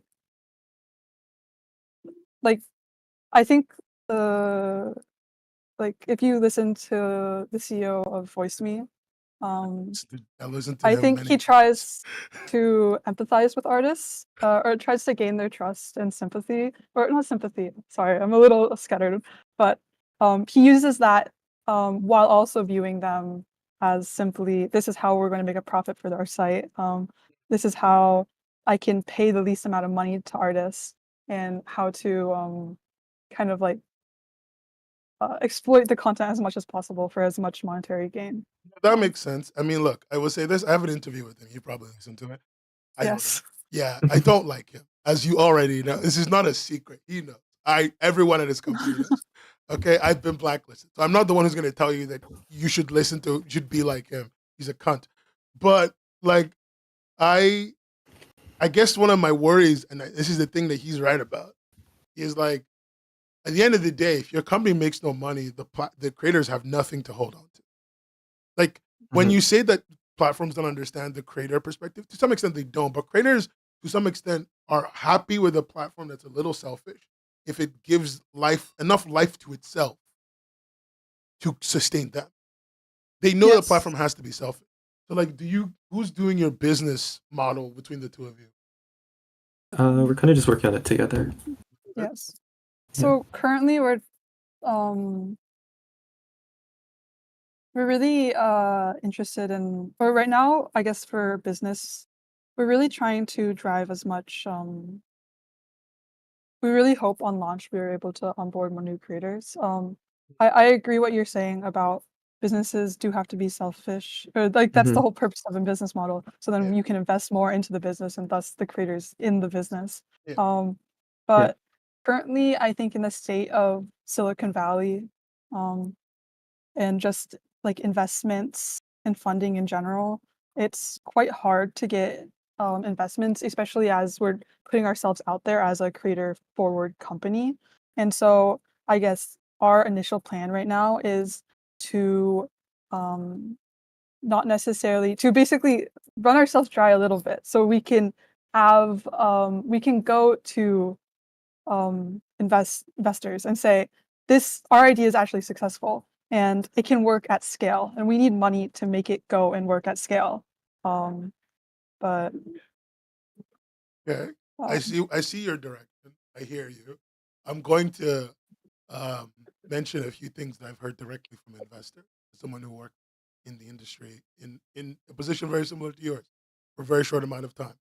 Um, One of the things that a lot of investors have been saying lately is I'm real like is the market sucks ass and I'm poor. You know, they're rich.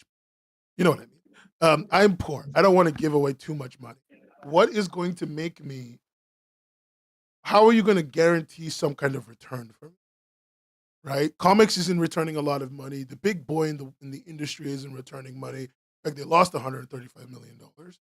You know, how are you going to be selfish enough to protect yourself and protect my money, but unselfish enough to feed these people um, in such a way that they produce content without feeling pressure? That's Mm, a hard question. Don't worry, I'm not expecting you to answer it today. yeah, um, I feel like, or unless Hana, you want to say oh something? no, you go, Chi. Yeah, I feel like at least me personally, I don't think we have a definite answer to that at the moment, and I think it'll be something that we'll need to kind kind of see as we go to some extent. I think it's kind of hard to plan for. I don't think it's But crazy. Yeah, that's reasonable. yeah, None of these are bad answers, by the way. When I ask you these questions, I'm fully aware that it's a hard question.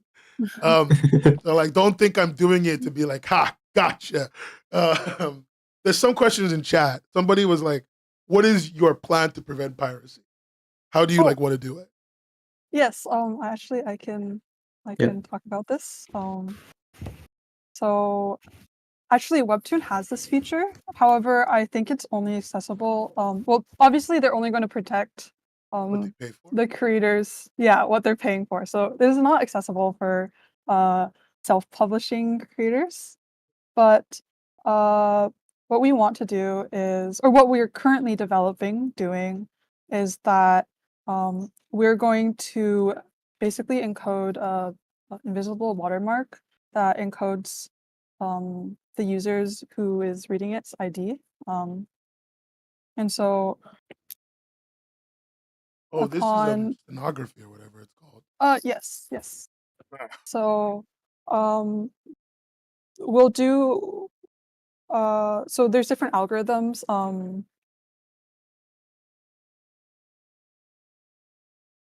Currently we're developing one that is both crop resistant, as well as being lossy file loss resistant, because you need to prevent against all sorts of like image manipulations, of course. Yeah, to hide. Yeah. And also then you need to then doubly encrypt how you're actually storing the information, because you don't want someone who figures out your algorithm to then go, oh, well, this is how you guys encrypt it, so we're going to just unencrypt it and then post it. Although I don't think people who are pirating are usually sophisticated enough to do that. I think it's good to plan for. And we obviously want. Then you also you need a balance, not destroying your image too much. Like from the artist perspective, artists really care about image quality. So yeah, so that is an additional part. I guess I understand the steganography. Yeah. Sorry. Just to finish. So upon any sort of upload, we'll be web scraping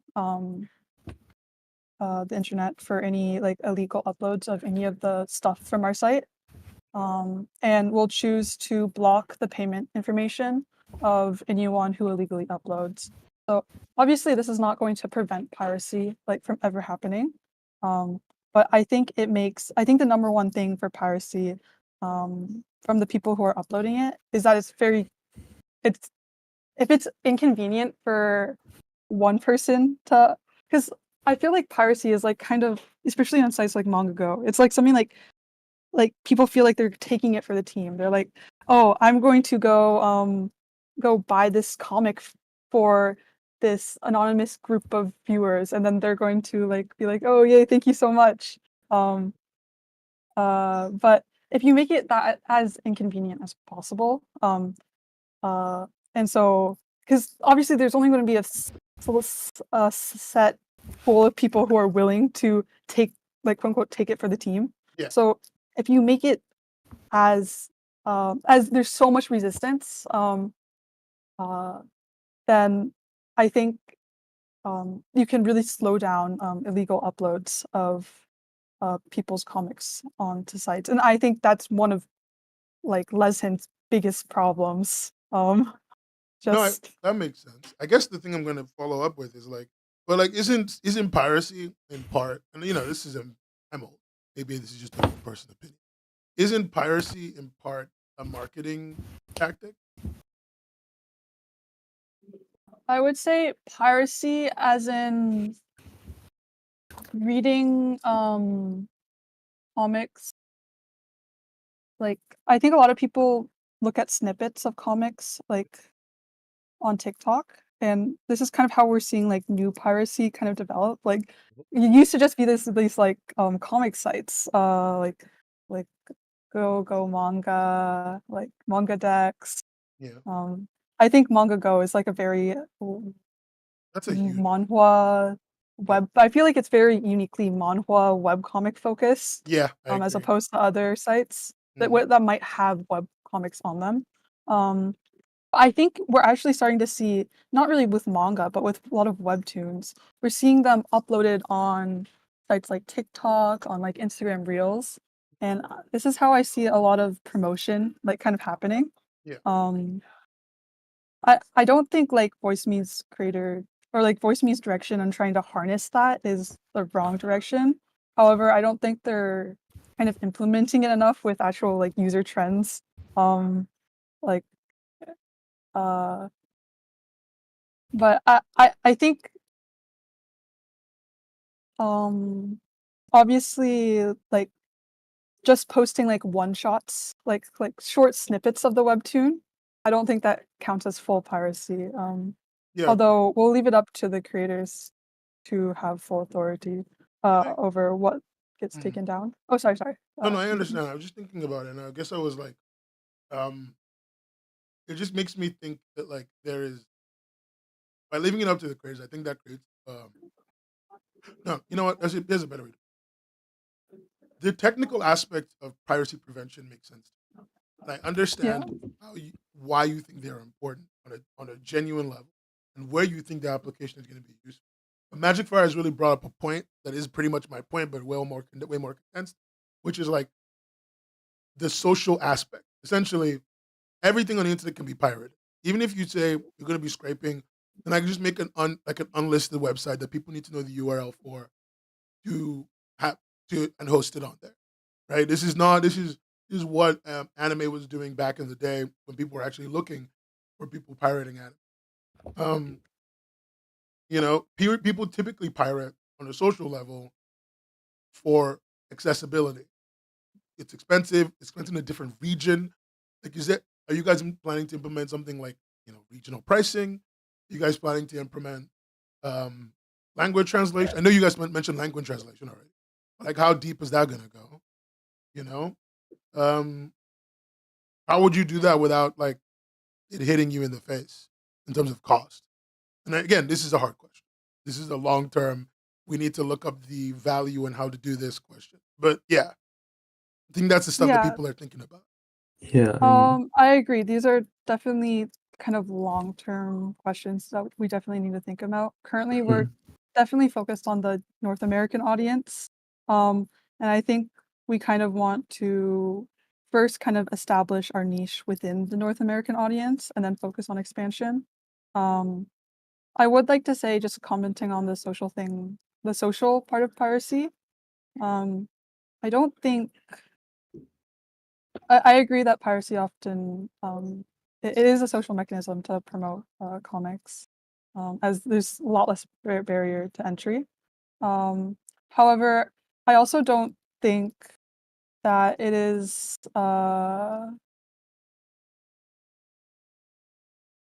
I also think there is a level that um, piracy is taking away the actual profits. It might not be taking away like the actual scale of how well known the comic is, but it's taking away from the actual profits of the comic. As one thing that's pretty interesting to me, are you familiar with short box comics? Yeah. The median comic revenue from each comic for the creator was around $2,000, and I think there are people who are really willing to pay for content. And I think if we make piracy like, I guess like for one, if we make the barrier to actually paying for these comics less, so artists can price their work like a lot lower, because more money is going to them, then there'll be more of these people who are actually interested in supporting the artists, actually go support the artists, Yeah. as well as we can get a fraction of these people who are like, oh, we really like I would pay for this, but maybe like I would pirate this, but I guess like maybe the on the pirating site is not like up to date because it's like currently in need of a new person to like upkeep the pirating. They would go and uh go instead to go purchase the comic. Just to really condense and contextualize, understand it properly. your argument is like, look, you're not saying that there's anything wrong with other methods of increasing accessibility, but you think the one that's really going to push it is making it hard to steal, making the pre-cost, so the cost from hosting and from you as a platform taking money from them low enough that the creator instinctively sets the price lower, which then will Yes. drive Yeah. purchase. Cool. Yes. Okay. And one thing I would like to clarify about what you said about just our anti-pirating mechanism is that it doesn't prevent pirating in its entirety. So the social mechanism of pirating is still there because, like, at any point, a user would be able to go and pirate this comic and then, upload it on a site. Like, we cannot do anything, or I guess in our current establishment, we don't really have the jurisdiction to go and, like, go and sue like some pirating site. Yeah. But what our pirating mechanism does do is that it makes it hard for frequent uploads. So people can still discover this thing on a really popular pirating site, go like, oh my god, it's so good. And then they go, oh shit, the only way for me to continue reading is to go support the author. Like I'm so hooked on it. I'm gonna go onto it. And maybe this is like a fraction of like the people Yeah. on the pirating site. But I think even a fraction of pirating users, just because the difference is just so stark between like the amount of people who like just bringing this back to Lesson, the amount of people who actually go buy from Lesson versus the amount of people who view content from Lesson on other sites. So if we even like a really small fraction of that could just drive interest and make actually being a content creator and author and a webcomic like artist like a sustainable, more of a sustainable like choice. I think Sorry. no, you're good. You're good.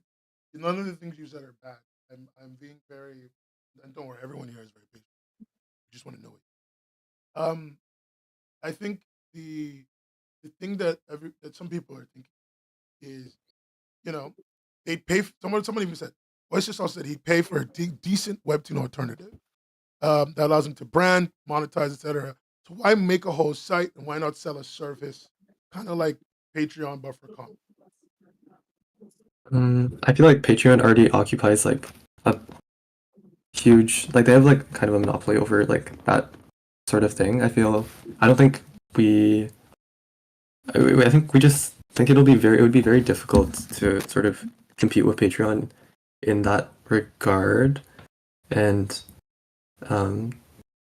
as much as I agree that it would probably be a good tool if we could be somehow better than Patreon in some ways to support creators, it's something that might be a little more difficult to pursue. Reasonable stakes. Actually, this is something I was thinking about earlier from your from the stuff that you put down for the platform. What are the monetization options you're going to be putting in? What are you thinking about? Great question.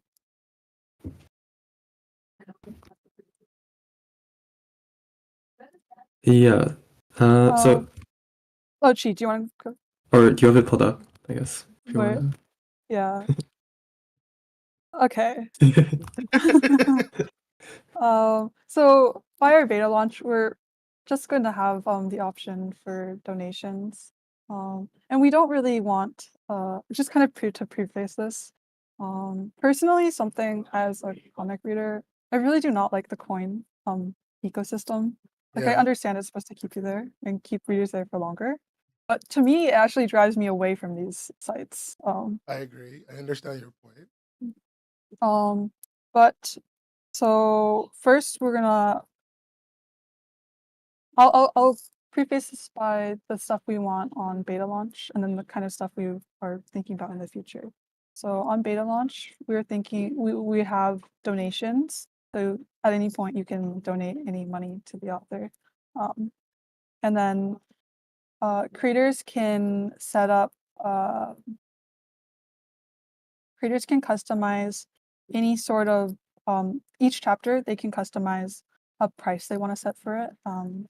This can be they would have the ability to have like a totally free comic and then have maybe alternate like mature or not safe for work like versions of a chapter be priced.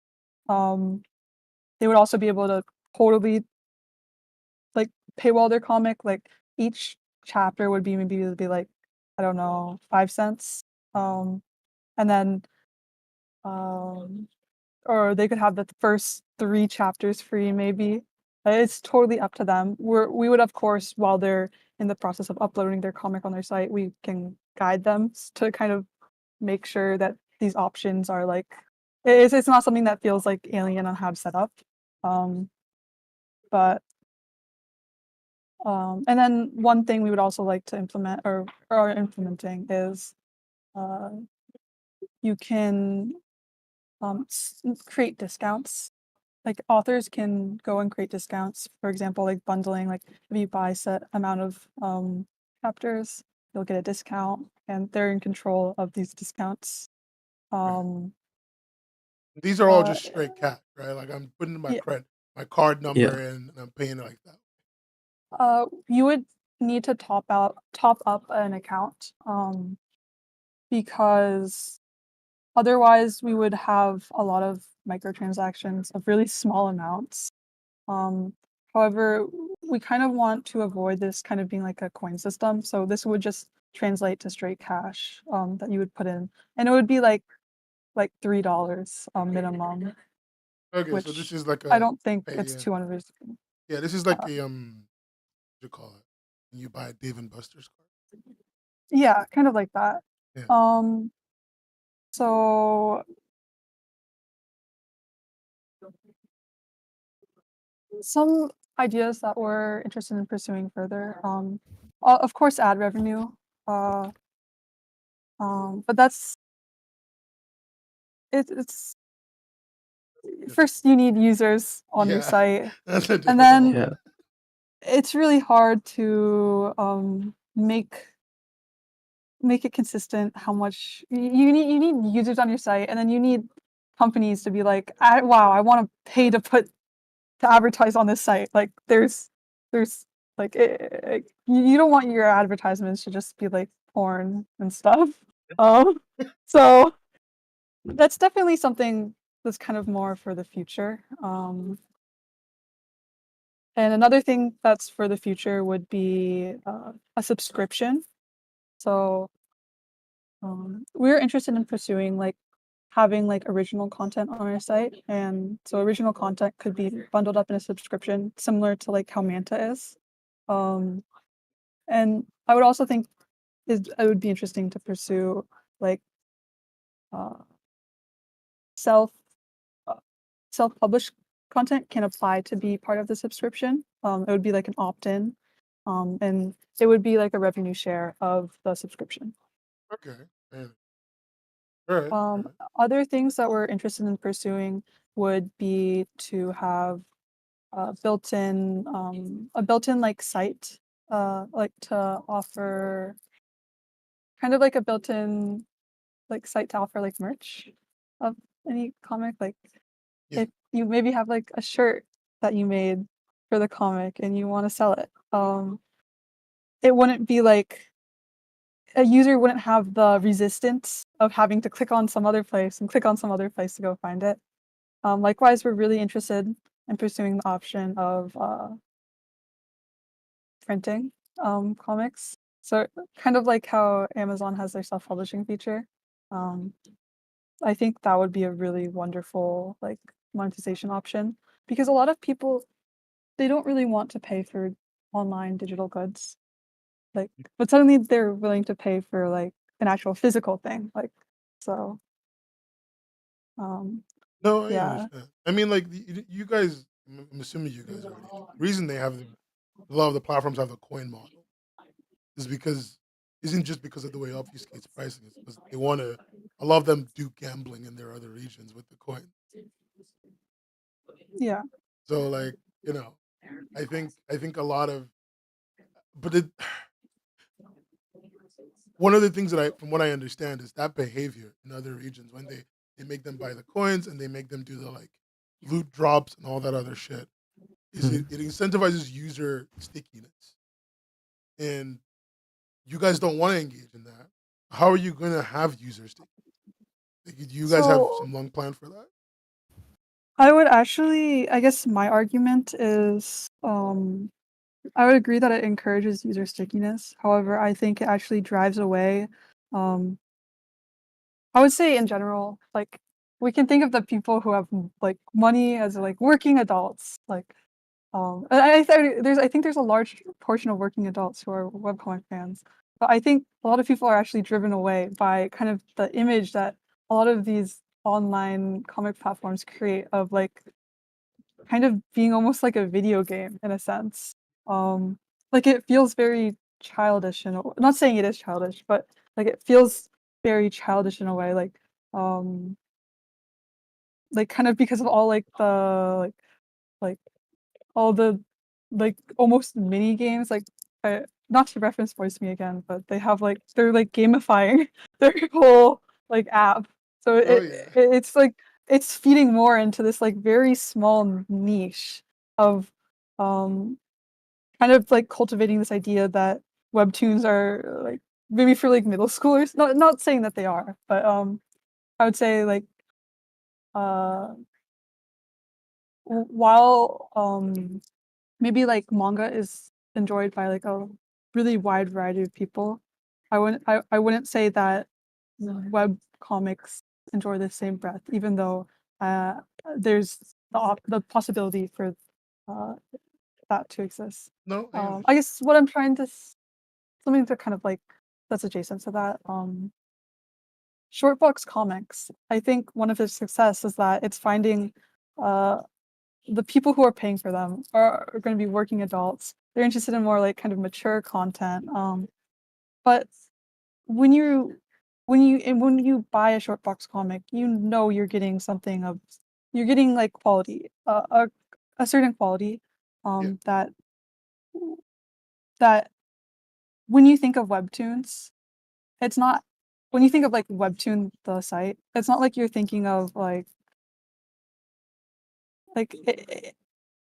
sorry, this is like another kind of No, adjacent you're good. add-on. The CEO of Tapas, he was on LinkedIn where he was talking about how he was pitching his site, and he said, "There's like YouTube for webcomics." But I'd actually disagree with that because I don't. I think on YouTube you can find so many different content niches. It's not as if a YouTube is. It's not as if a YouTube video is kind of associated with any sort of tropes or any sort of ideas. However, I think on Tapas and Webtoons, a comic on Tapas and Webtoons is associated with tropes. Yeah, I agree. It's almost created a very like narrow space for itself, uh, which I think fits and is able to be profitable by also like doing all this user stickiness and stuff. But I guess my hypothesis is that if we can scale to a wider variety of audiences, we can almost be like Amazon self-publishing like rather than uh like a very niche like webtoons image for ourselves. Sorry, that Yeah. was No, very no, long-winded. I understand what you're Yeah. saying.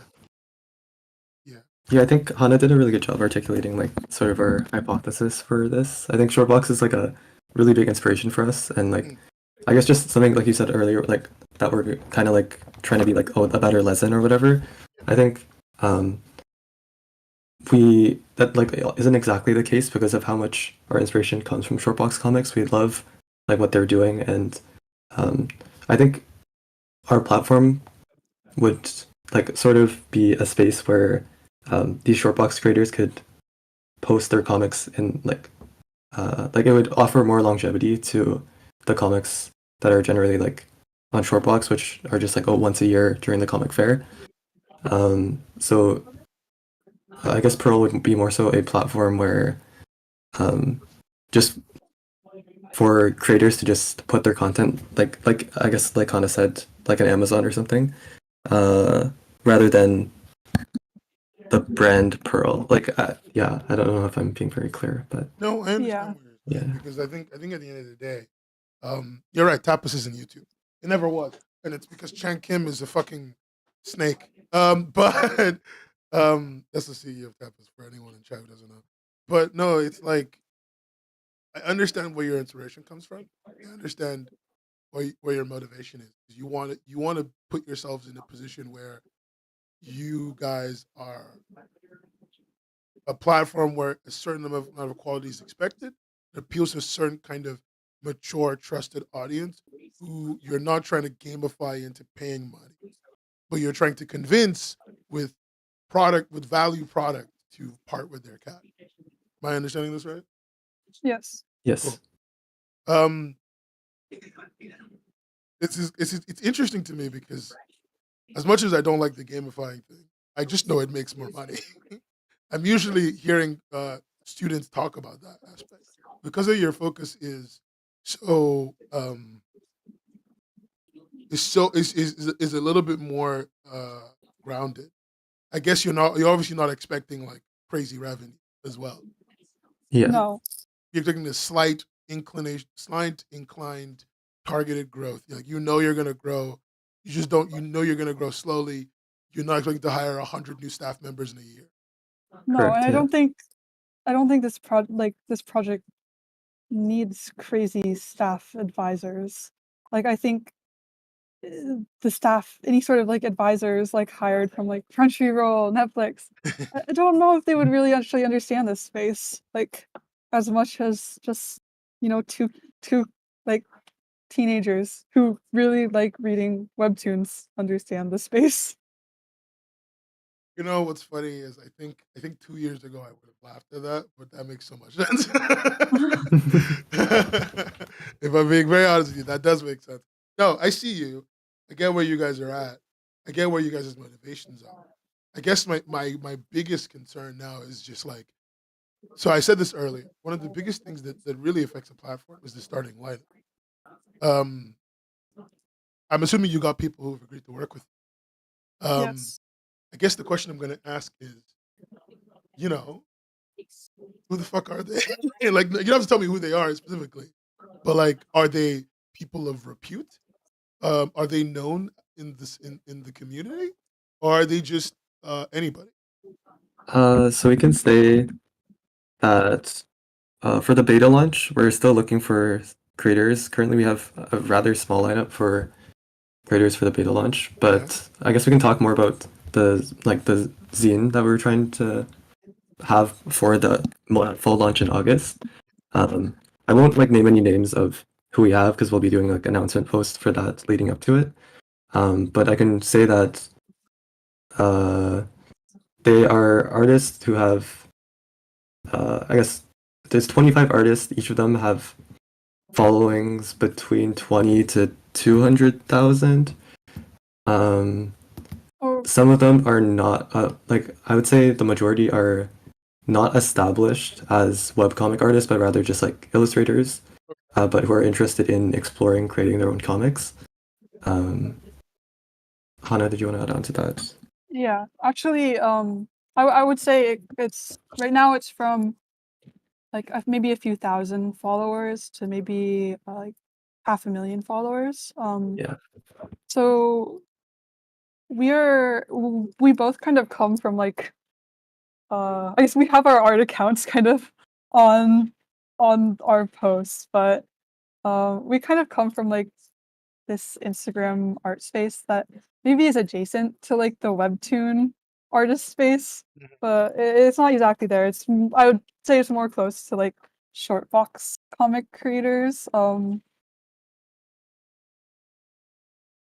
Our inspiration of taking the artists that we decided to take on is that they have followings who are very interested in their like OCs, like in the lore that they've developed, and also in their art. These are people who would be willing to.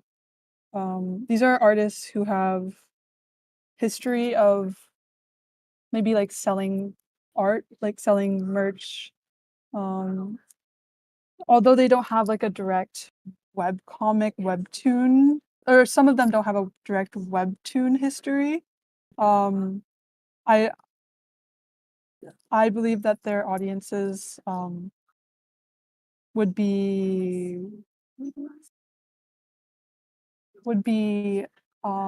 able to kind of would be willing to spend money on seeing content from them, just from the history of their influence on social media. And to add another thing onto that, I think the lineup of creators that we chose is designed to not box us in on an idea of like a quote unquote webtoon kind of energy, I guess. Because a lot of the creators we talked to, they were like, "Oh, I would make a webtoon, but webtoons come with connotations. It's like a certain art style, like a certain genre." I'm not saying that's like absolutely true, but it's like Yeah, how these artists perception. perceive it. Yeah. And I think that also comes with how people perceive it. Like people who are into comics are not necessarily into webtoons because webtoons, like I've said, come with this connotation. So we're hoping that through our selected artists, we can kind of reach a broader audience, something that's more like akin to Shortbox, and introduce them to our site. While we hopefully have been onboarding beta creators through up until our official launch. Sorry. No, I hope that was clear. that is clear. I mean, it's clear that you guys have thought about that part a little. I wonder if it's going to pay off because um, nothing's wrong with outsiders. And I say outsiders in a very loose sense. Nothing's wrong with people who are coming in who have a good illustration background, who've probably made their own comics, who want to actually like really become digital comic creators through this. I guess what I wonder is um, how much of an impact it's going to have on launch day. But of course, like that's us for us to see as things go along. And I don't want to bombard you with more questions. 'Cause at this point, you've told us a lot about what you're thinking, and I think for a lot of the audience, whether they agree or disagree with you, we understand where you're at, and we understand what you're trying to get. Um, why are you doing this? You've got class. Like you've got class and shit. I think personally, it's just like, I don't know, coming from, I guess, a background sort of pursuing art and being so involved in the art community myself. But now switching to CS, I feel like I just want to like be able to give back to the community in whatever way I can, and this is like kind of the way we've thought of. I would say for me, it's actually my dream to become a webtoon artist. Like, it's probably why I got interested in art in the first place, because I read so many webtoons. Later I transitioned into really wanting to go to art school, but now I'm pursuing CS and math in college. But it's just I feel like if making comics was like a genuinely sustainable career path, or if there was some way that like if I have like, oh, here's my like my BL webtoon that fulfills all the TikTok like things, like tropes people are interested in, like, oh, I could self-publish this and like maybe make money off of this, like making something I'm passionate about. Like if that was genuinely a viable career path, I would love to do that, but I don't think currently in this like in the current webcomic space it is. So I'm really inspired to try to make like my dream possible. No, like I mean that's very admirable. I mean that's very admirable. I thought it'd be something. I don't know. I thought it'd be something worse, but it's so normal and nice. Uh, I talk to too many people that their reason is some kind of um, just never really the right motivation. So I'm always expecting something a little bit weird. I'm glad that you guys are doing this. I hope it actually goes well.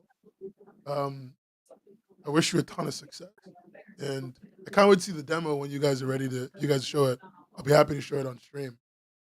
Um, good luck on your exams. I know computer science is horrible. Fine. I already have the degree. I don't have these problems.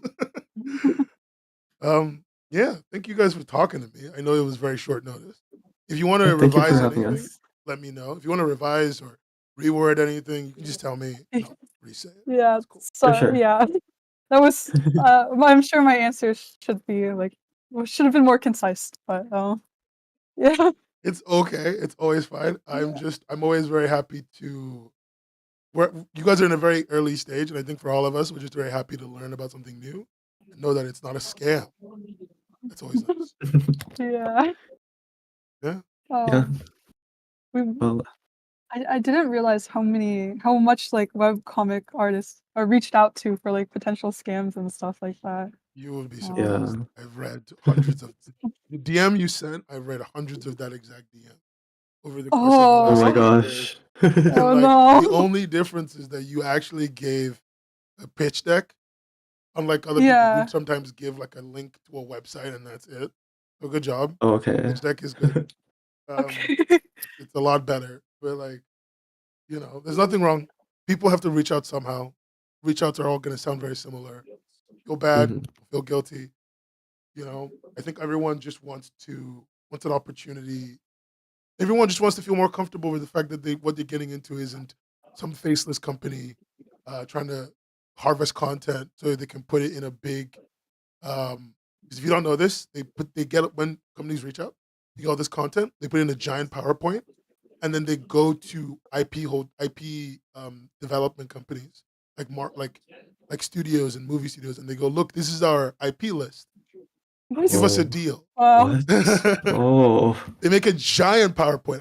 I've seen Webtoon's PowerPoint. It's like 2,000 But slides they long. don't have any deals with the author. Like Yeah, it doesn't matter oh. what? because what you're basically saying is I have access to this person or I have this person. And so it doesn't matter for the people they're going to, the IP development people, because those people will just go get me that, and then you have to figure out how to get it. Oh, So Webtoon is confident that they can pay whoever enough money to give them whatever they need. yeah. Wow. Yeah. Okay. We would be very happy to hear more of like if you have any like insight onto the industry that is Yeah. not like Or like, I guess just like easily as a, researchable. Sorry, yeah. I guess just like as a general question, like Yeah. as a reader of webcomics, like Yeah. what do you want? What do you like? What do you would you like to see on a new platform? Whether that be, I guess, content-wise or even just quality of life stuff. I mean, like one of the first things is the mobile app. Like a lot of them open without one. That's very frustrating. Mobile apps are like a Okay. big draw, right? Because when you download an app, even if you never use it, eventually you open it. Yeah. Right. And then like the other thing is just like good mobile navigation. Like there's all these things people think users want, but I think users just want to be able to find new things easily, access those things quickly, and have usage be intuitive. As much as users don't know what that means, they want things to feel intuitive. And intuitive right now has been set by Google a lot, right? Mhm. What is considered intuitive? When I click this, use like when you click a profile picture, user account shows up, right? Yeah. Like that kind of intuitive. And that's not very it's very hard to design that because you need to know all these design principles that other companies have, and you need to study user behavior and cost money. Like if I'm just talking for me personally, I want to have an app. I open it and read good. Um, I want to be able to like open something and see exactly what I'm looking for. One of the reasons why YouTube is a daily use for me. Hmm. I Okay. open Yeah, YouTube that makes sense. literally every day. I'm not even kidding. I thought it was a joke. I had to look at my app usage. I open YouTube for literally 30 hours, like not 30 hours, 10 hours a day, every day. Oh my gosh. And like sometimes I don't even do anything. I just have it open because it's such a normal thing to open the app, look at the homepage. You guys have the YouTube Yeah. app. You know the homepage and how it shows you like things you can see and watch. Yeah. Most of the time, I don't even watch any of them because I think they're bad. But like, Yeah. it's always things I'm interested in watching eventually. Like if I do it Okay. enough times throughout the day, after I get out of my, like I just opened my homepage, and my homepage is this Irish guy complaining about Americans dyeing the river green, making fun of a video game lawsuit. Two of my favorite YouTubers doing a debate about Tesla, and the guy who's talking about that tried wife that said the N word on TikTok.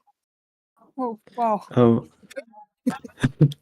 I'm not kidding. That's my homepage. Oh, and one of them is making fun of Elon Musk. Oh, I'm just saying this all makes sense. Yeah. yeah. This is like me.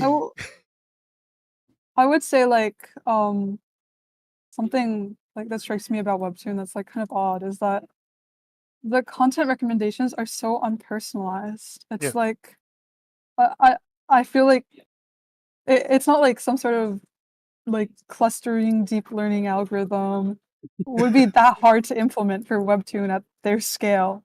It's like But it's four like if you reasons. go on Canvas, it just automatically sorts by date, and you just It's so see bad. like Yeah. you just see I like mean, totally look, uninteresting stuff. I'm gonna tell you, there's like 400 reasons for that. But reason one, the website's made of chewing gum and bubble gum and sticks. Like I hate to be lying to you, but the web interface is dog shit. They don't enjoy, like, the other reason is if they started recommending algorithmically, it may lose justification of what they actually want to spend money. Right. Like let's pretend you algorithmically become number one, right? Yeah. What happens to me as Webtoon when it comes to paying you? Yeah. I lose all my power, right? Like this is why platforms don't like doing that, by the way. I lose all my power because if you become algorithmically number one, now I have to pay you to keep you, and if I don't pay you enough, you go, and so you gain a lot of power against me. So what they want to do is they want to remove the algorithmic power, and they want to basically start paying you before you know you're valuable, and then when you are number one, they're already paying you dog shit. Yeah. Yeah, that's a good point. Yeah. That's why I feel like even though like the Tapas CEO said that Tapas was supposed to be YouTube for webcomics, it definitely isn't, because just of how the structure of it. But I Yeah. feel like it is not unreasonable to say that I guess our vision is that we actually want to be YouTube for webcomics. That's completely reasonable. Somebody also pointed out that having things load fast is very important. I agree with them. A lot of the apps are really slow. Yeah. There was a 2-month period where Tapas just didn't work in my country. Oh, Oh my gosh. I'm not even joking. I remember this. It was like 3 years ago. For 2 straight months, I would open the app and it would load for 15 minutes and then it would fail. Wow. Yeah, it's definitely something we need to work on, just like optimizations in general, wherever we yeah. can. Yeah. Anything that makes using your app effortless is always going to be a plus. Anything that makes it so I don't have to think when I engage with you is always going to be a plus. One of the ways to make any of those things useful is getting more content. So while you're doing your outreach, which I think is always good, don't get me wrong, do your outreach, please. Understand that when you reach out to these people, they're going to have these deeper questions. And a lot of the questions they're also going to bring up is, how much money am I going to make? And you don't have an answer to that yet. Because some of these creators are published. They're Yeah. making their own money, and right now doing their own thing, even with the devil they know, they're not making a lot, but they're making something. And for a lot of people, they would rather make 5% of something than 100% of nothing. Yeah. Yeah. And so that's like a big thing you're going to be watching out for. Also, please don't default your app to white mode. Thank you. Yes. Yeah, it's dark mode defaults. Yeah. Yeah. Most people have super low quality internet. Anything that gets them loading faster. Also, important to have. You're a college kid, but you're not you don't sound poor. So you probably have good phones. Most people don't have good phones. If you have anything newer than an iPhone 12, your phone is too new. I will be testing on my Nubia Android phone with 4 gigabytes of RAM. What the fuck is a Nubia iPhone? Yeah, I don't know either. I actually got it for free. But it takes like a good 5 seconds to open YouTube, so it's good. Excellent. That's Yeah, actually the perfect phone. Also, get a smaller screen. I'm talking yeah. like Should try S8. that. Okay. The the Samsung S8 is a pretty small screen. That's where you want to be in terms of screen size. Okay. But no, that 4 gig phone, good job. That's a good point. You guys think I'm kidding? I worked at a company where everybody used a fucking iPhone 15 or a Galaxy S23 Ultra. I had the oldest phone in the company with an S21 Ultra, which is a 5-year-old phone, which is also a flagship at the time. By the way. And they were like, yeah, we don't need smaller phones. Like, yeah, just okay. Yeah, for sure. Yeah. Yeah. And also, please don't jump framework to framework when you're developing your app. You're gonna pick the TikTok app framework that they put out. Just pick it and use it. I'm begging you. Yeah, for sure. Oh. I mean, our main site is built on React, and Sometimes you're gonna we might just use React Native, but we know there's issues with slow loading and stuff. So we'll look into links. I almost fucking died when you said that. It's fine. No, go on. Ignore me. Yeah, we haven't started developing for the app yet. We're planning near the end of this month too, and then do that over the next few months. But we'll have to decide between Flutter, React Native, links, the new TikTok one. So yeah. But there's a lot to consider, I think, when making a new app, especially when you want to be modern and delivering content quickly, but also you don't want to pay for 600 services the first day. It gets expensive. And I guess the last question I have, this is the last thing. What's your current budget looking like?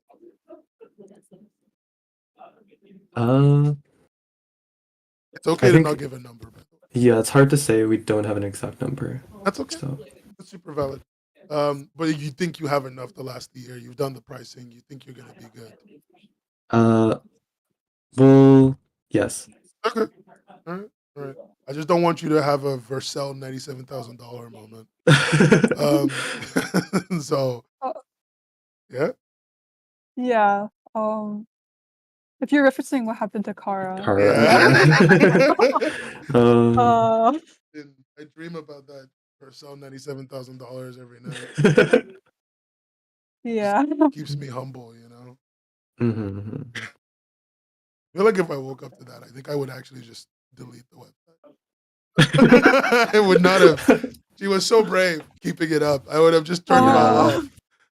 Absolutely. So brave and so bold. Oh, someone asked in chat what happened. The creator of Kara was using this service called Vercel, and one day she got a bunch of signups, and then the website, and it all cost her $97,000 in like a day. She didn't have that kind of money. That's how that went. But yeah, thanks a lot, guys, for answering all my questions. I really appreciate you guys being so patient and chill. I'm gonna stop bugging you. I know you've probably got finals to study for. It is March. Yeah, thank you so much for talking to us. Yeah, we appreciate the questions. It's and cool. We're love to learn more about everything. And, I'm always happy. I'm always happy to space. answer any questions if you want to ask, and I'm always happy to ask somebody who knows because I don't know. So, thank you so much for your time. Thank you for talking to my terrible chat. Hope they weren't annoying. Hope I wasn't annoying. Have a good evening. Yeah, thank you. Thank you so much. Thank Have you. a nice evening. Have a nice evening. They're nice people. They sounded kind of short.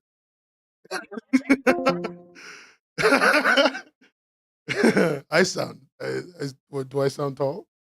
Everyone sounds short to me, to be fair. They're so nice. They was very lovely. You know, I thought they were going to be sociopaths. Yeah, no, sounded kind of short is wild. Yeah, but look. Say what you want to say about 19. Right? They are baby, which is not bad. Do I sound tall? Thank you, Tofi. This is what I want to hear. They are baby, but I think they're smart. They're thoughtful. It'll be nice to see these young people do something interesting. I hope to hear more from them. I hope to see more from them going forward because I am very invested in where their journey is going to take. You know, there's a really good chance that we're going to get something good out of it. It's always nice if dreams can come true. And hey, that's important. Also, Dan, Yeah, they didn't sound poor. Like, don't give me that. They didn't sound poor. They sounded like kids going to college who had like a budget and enough time to work on a side project and also pay for services online. They don't sound poor. Why do you guys criticize my wording of things? It's true. It's true. It's reasonable. I'm a reasonable person. Maybe I'm not so reasonable. I'm trying. Everyone bullies me, man. This is fucking bullshit. I'm the coolest gamer in the world, and everyone bullies. Oh, like, hey, they're nice people, and I have high hopes for them. Do I think that they'll succeed in becoming bigger than a Legend alternative? I don't know. It wasted, but I do think they can do the Legend. Like the Legend thing, I think they can do for sure. I think they can do for sure because like Legend is shit. Legend is shit. Anything is better than what Legend is right now. Legend is shit to access. The content is good. They have a lot of good content that attracts people. But as a platform, as an operant platform, they're bad. And finding out that they take 70%, what the fuck do they do that they think that they're entitled to 70%? That's a joke. I do hope that they start reaching out to Legend creators as soon as possible, especially the names that make some of the highest quality content, because those creators probably have some side backup story that they're working on that they would love to move on. Like Mad Dog, I think Mad Dog is one of the popular ones on Legend. I hope they reach out to those creators. I don't mean like being a Legend content like just for BL. I mean for mature content. You know, they don't want to make porn. They don't want to be Slipshine, but they want to be something very closely adjacent to Slipshine. You know, like they want to be still available in most countries type shit. They want to be like not having to put a thing in front for kids to see type shit. So, you know, I'm looking forward to what they do. I hope they understand how deep of a problem community management's going to be. I'm very glad to know that they're not crazy. I really like. I sounds really funny, but I really am glad to know that they are some lovely young people with big dreams. That's what you want. That's what you want in an industry. That's healthy. It's healthy. Anyway, guys, this has been a very lovely. I know normal people for once. You know, almost everyone in the webcomic space is a fucking insane person. We got Danny or whatever his name is of voice me. He's a like I don't even say this to be mean. The kids don't know. It's not their fault. Danny is a sociopath. Oh, from the other call, the comic MP4 call. Oh, dude, you need to watch the comic MP4 stream, Dan Ray. Let me see if I can find it. Hold on, let me see if I can find it. I'll post it in chat. That comic MP4 one hurt me. Like, I'm not even saying that to be funny.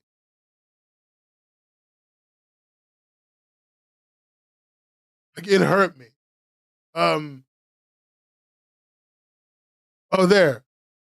And how you plan to make the yeah, we called them midstream. I feel no regrets about this because they were weird guys, like really weird guys. I found it. I found the stream. This is the it's the new Webtoon contest stream from 3 months ago. That's the one where it happened. Like that's the one where it happened, and it's just even chat was pissed. They were like, "What the fuck is this?"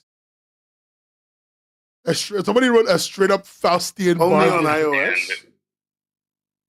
Right now, only on iOS. Okay. It's been 1 week since we. I was calling him on my phone. For context, by the way, I think the next day or something.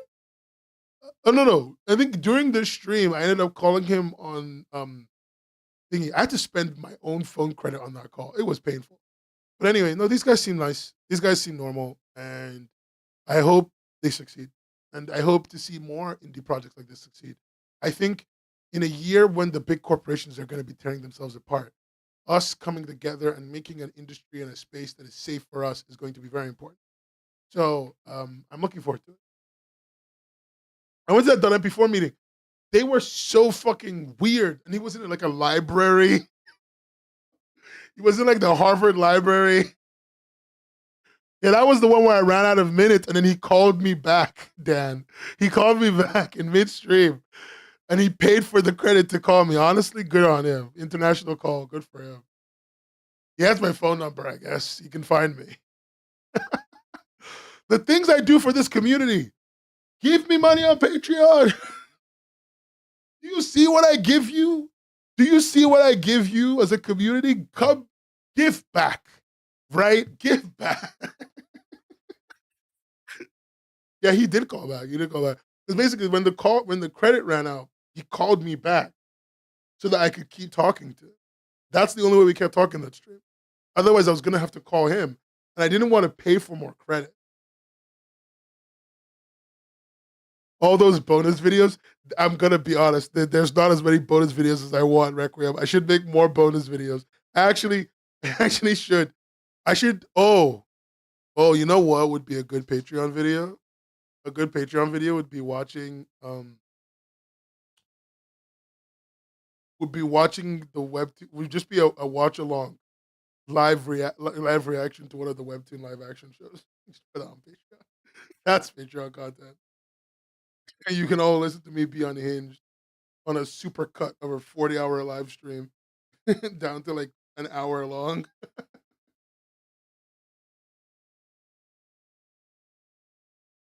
Anyway, that's everything. I'm tired. I have work tomorrow. Cut me some slack, gang. I'll see you all this weekend, probably. Yeah, this weekend. Likely this weekend. Thank you so much for being a wonderful audience. Thank you for being wonderful people to hang out with. I have enjoyed every moment of today's stream. See you all tomorrow. I'm always happy to do the calls. Always happy to have the conversation. If you have anything you want me to talk about in the next week, please let me know in my DMs on Discord or in the Discord server or on Twitter at webcomics_hub or on Blue Sky at webcomicshub.co.uk or wherever else you want to. Frankly, I'm everywhere. Webcomics Hub. You're going to find me and you can always tell me, hey, talk about it. And I'll always make time for you. Anyway, thank you so much for being lovely. Thank you to my wonderful patrons whose names are scrolling right on the screen right now. Thank you, everyone. Anthony Fantano, forever. Ika's going to comment on that one.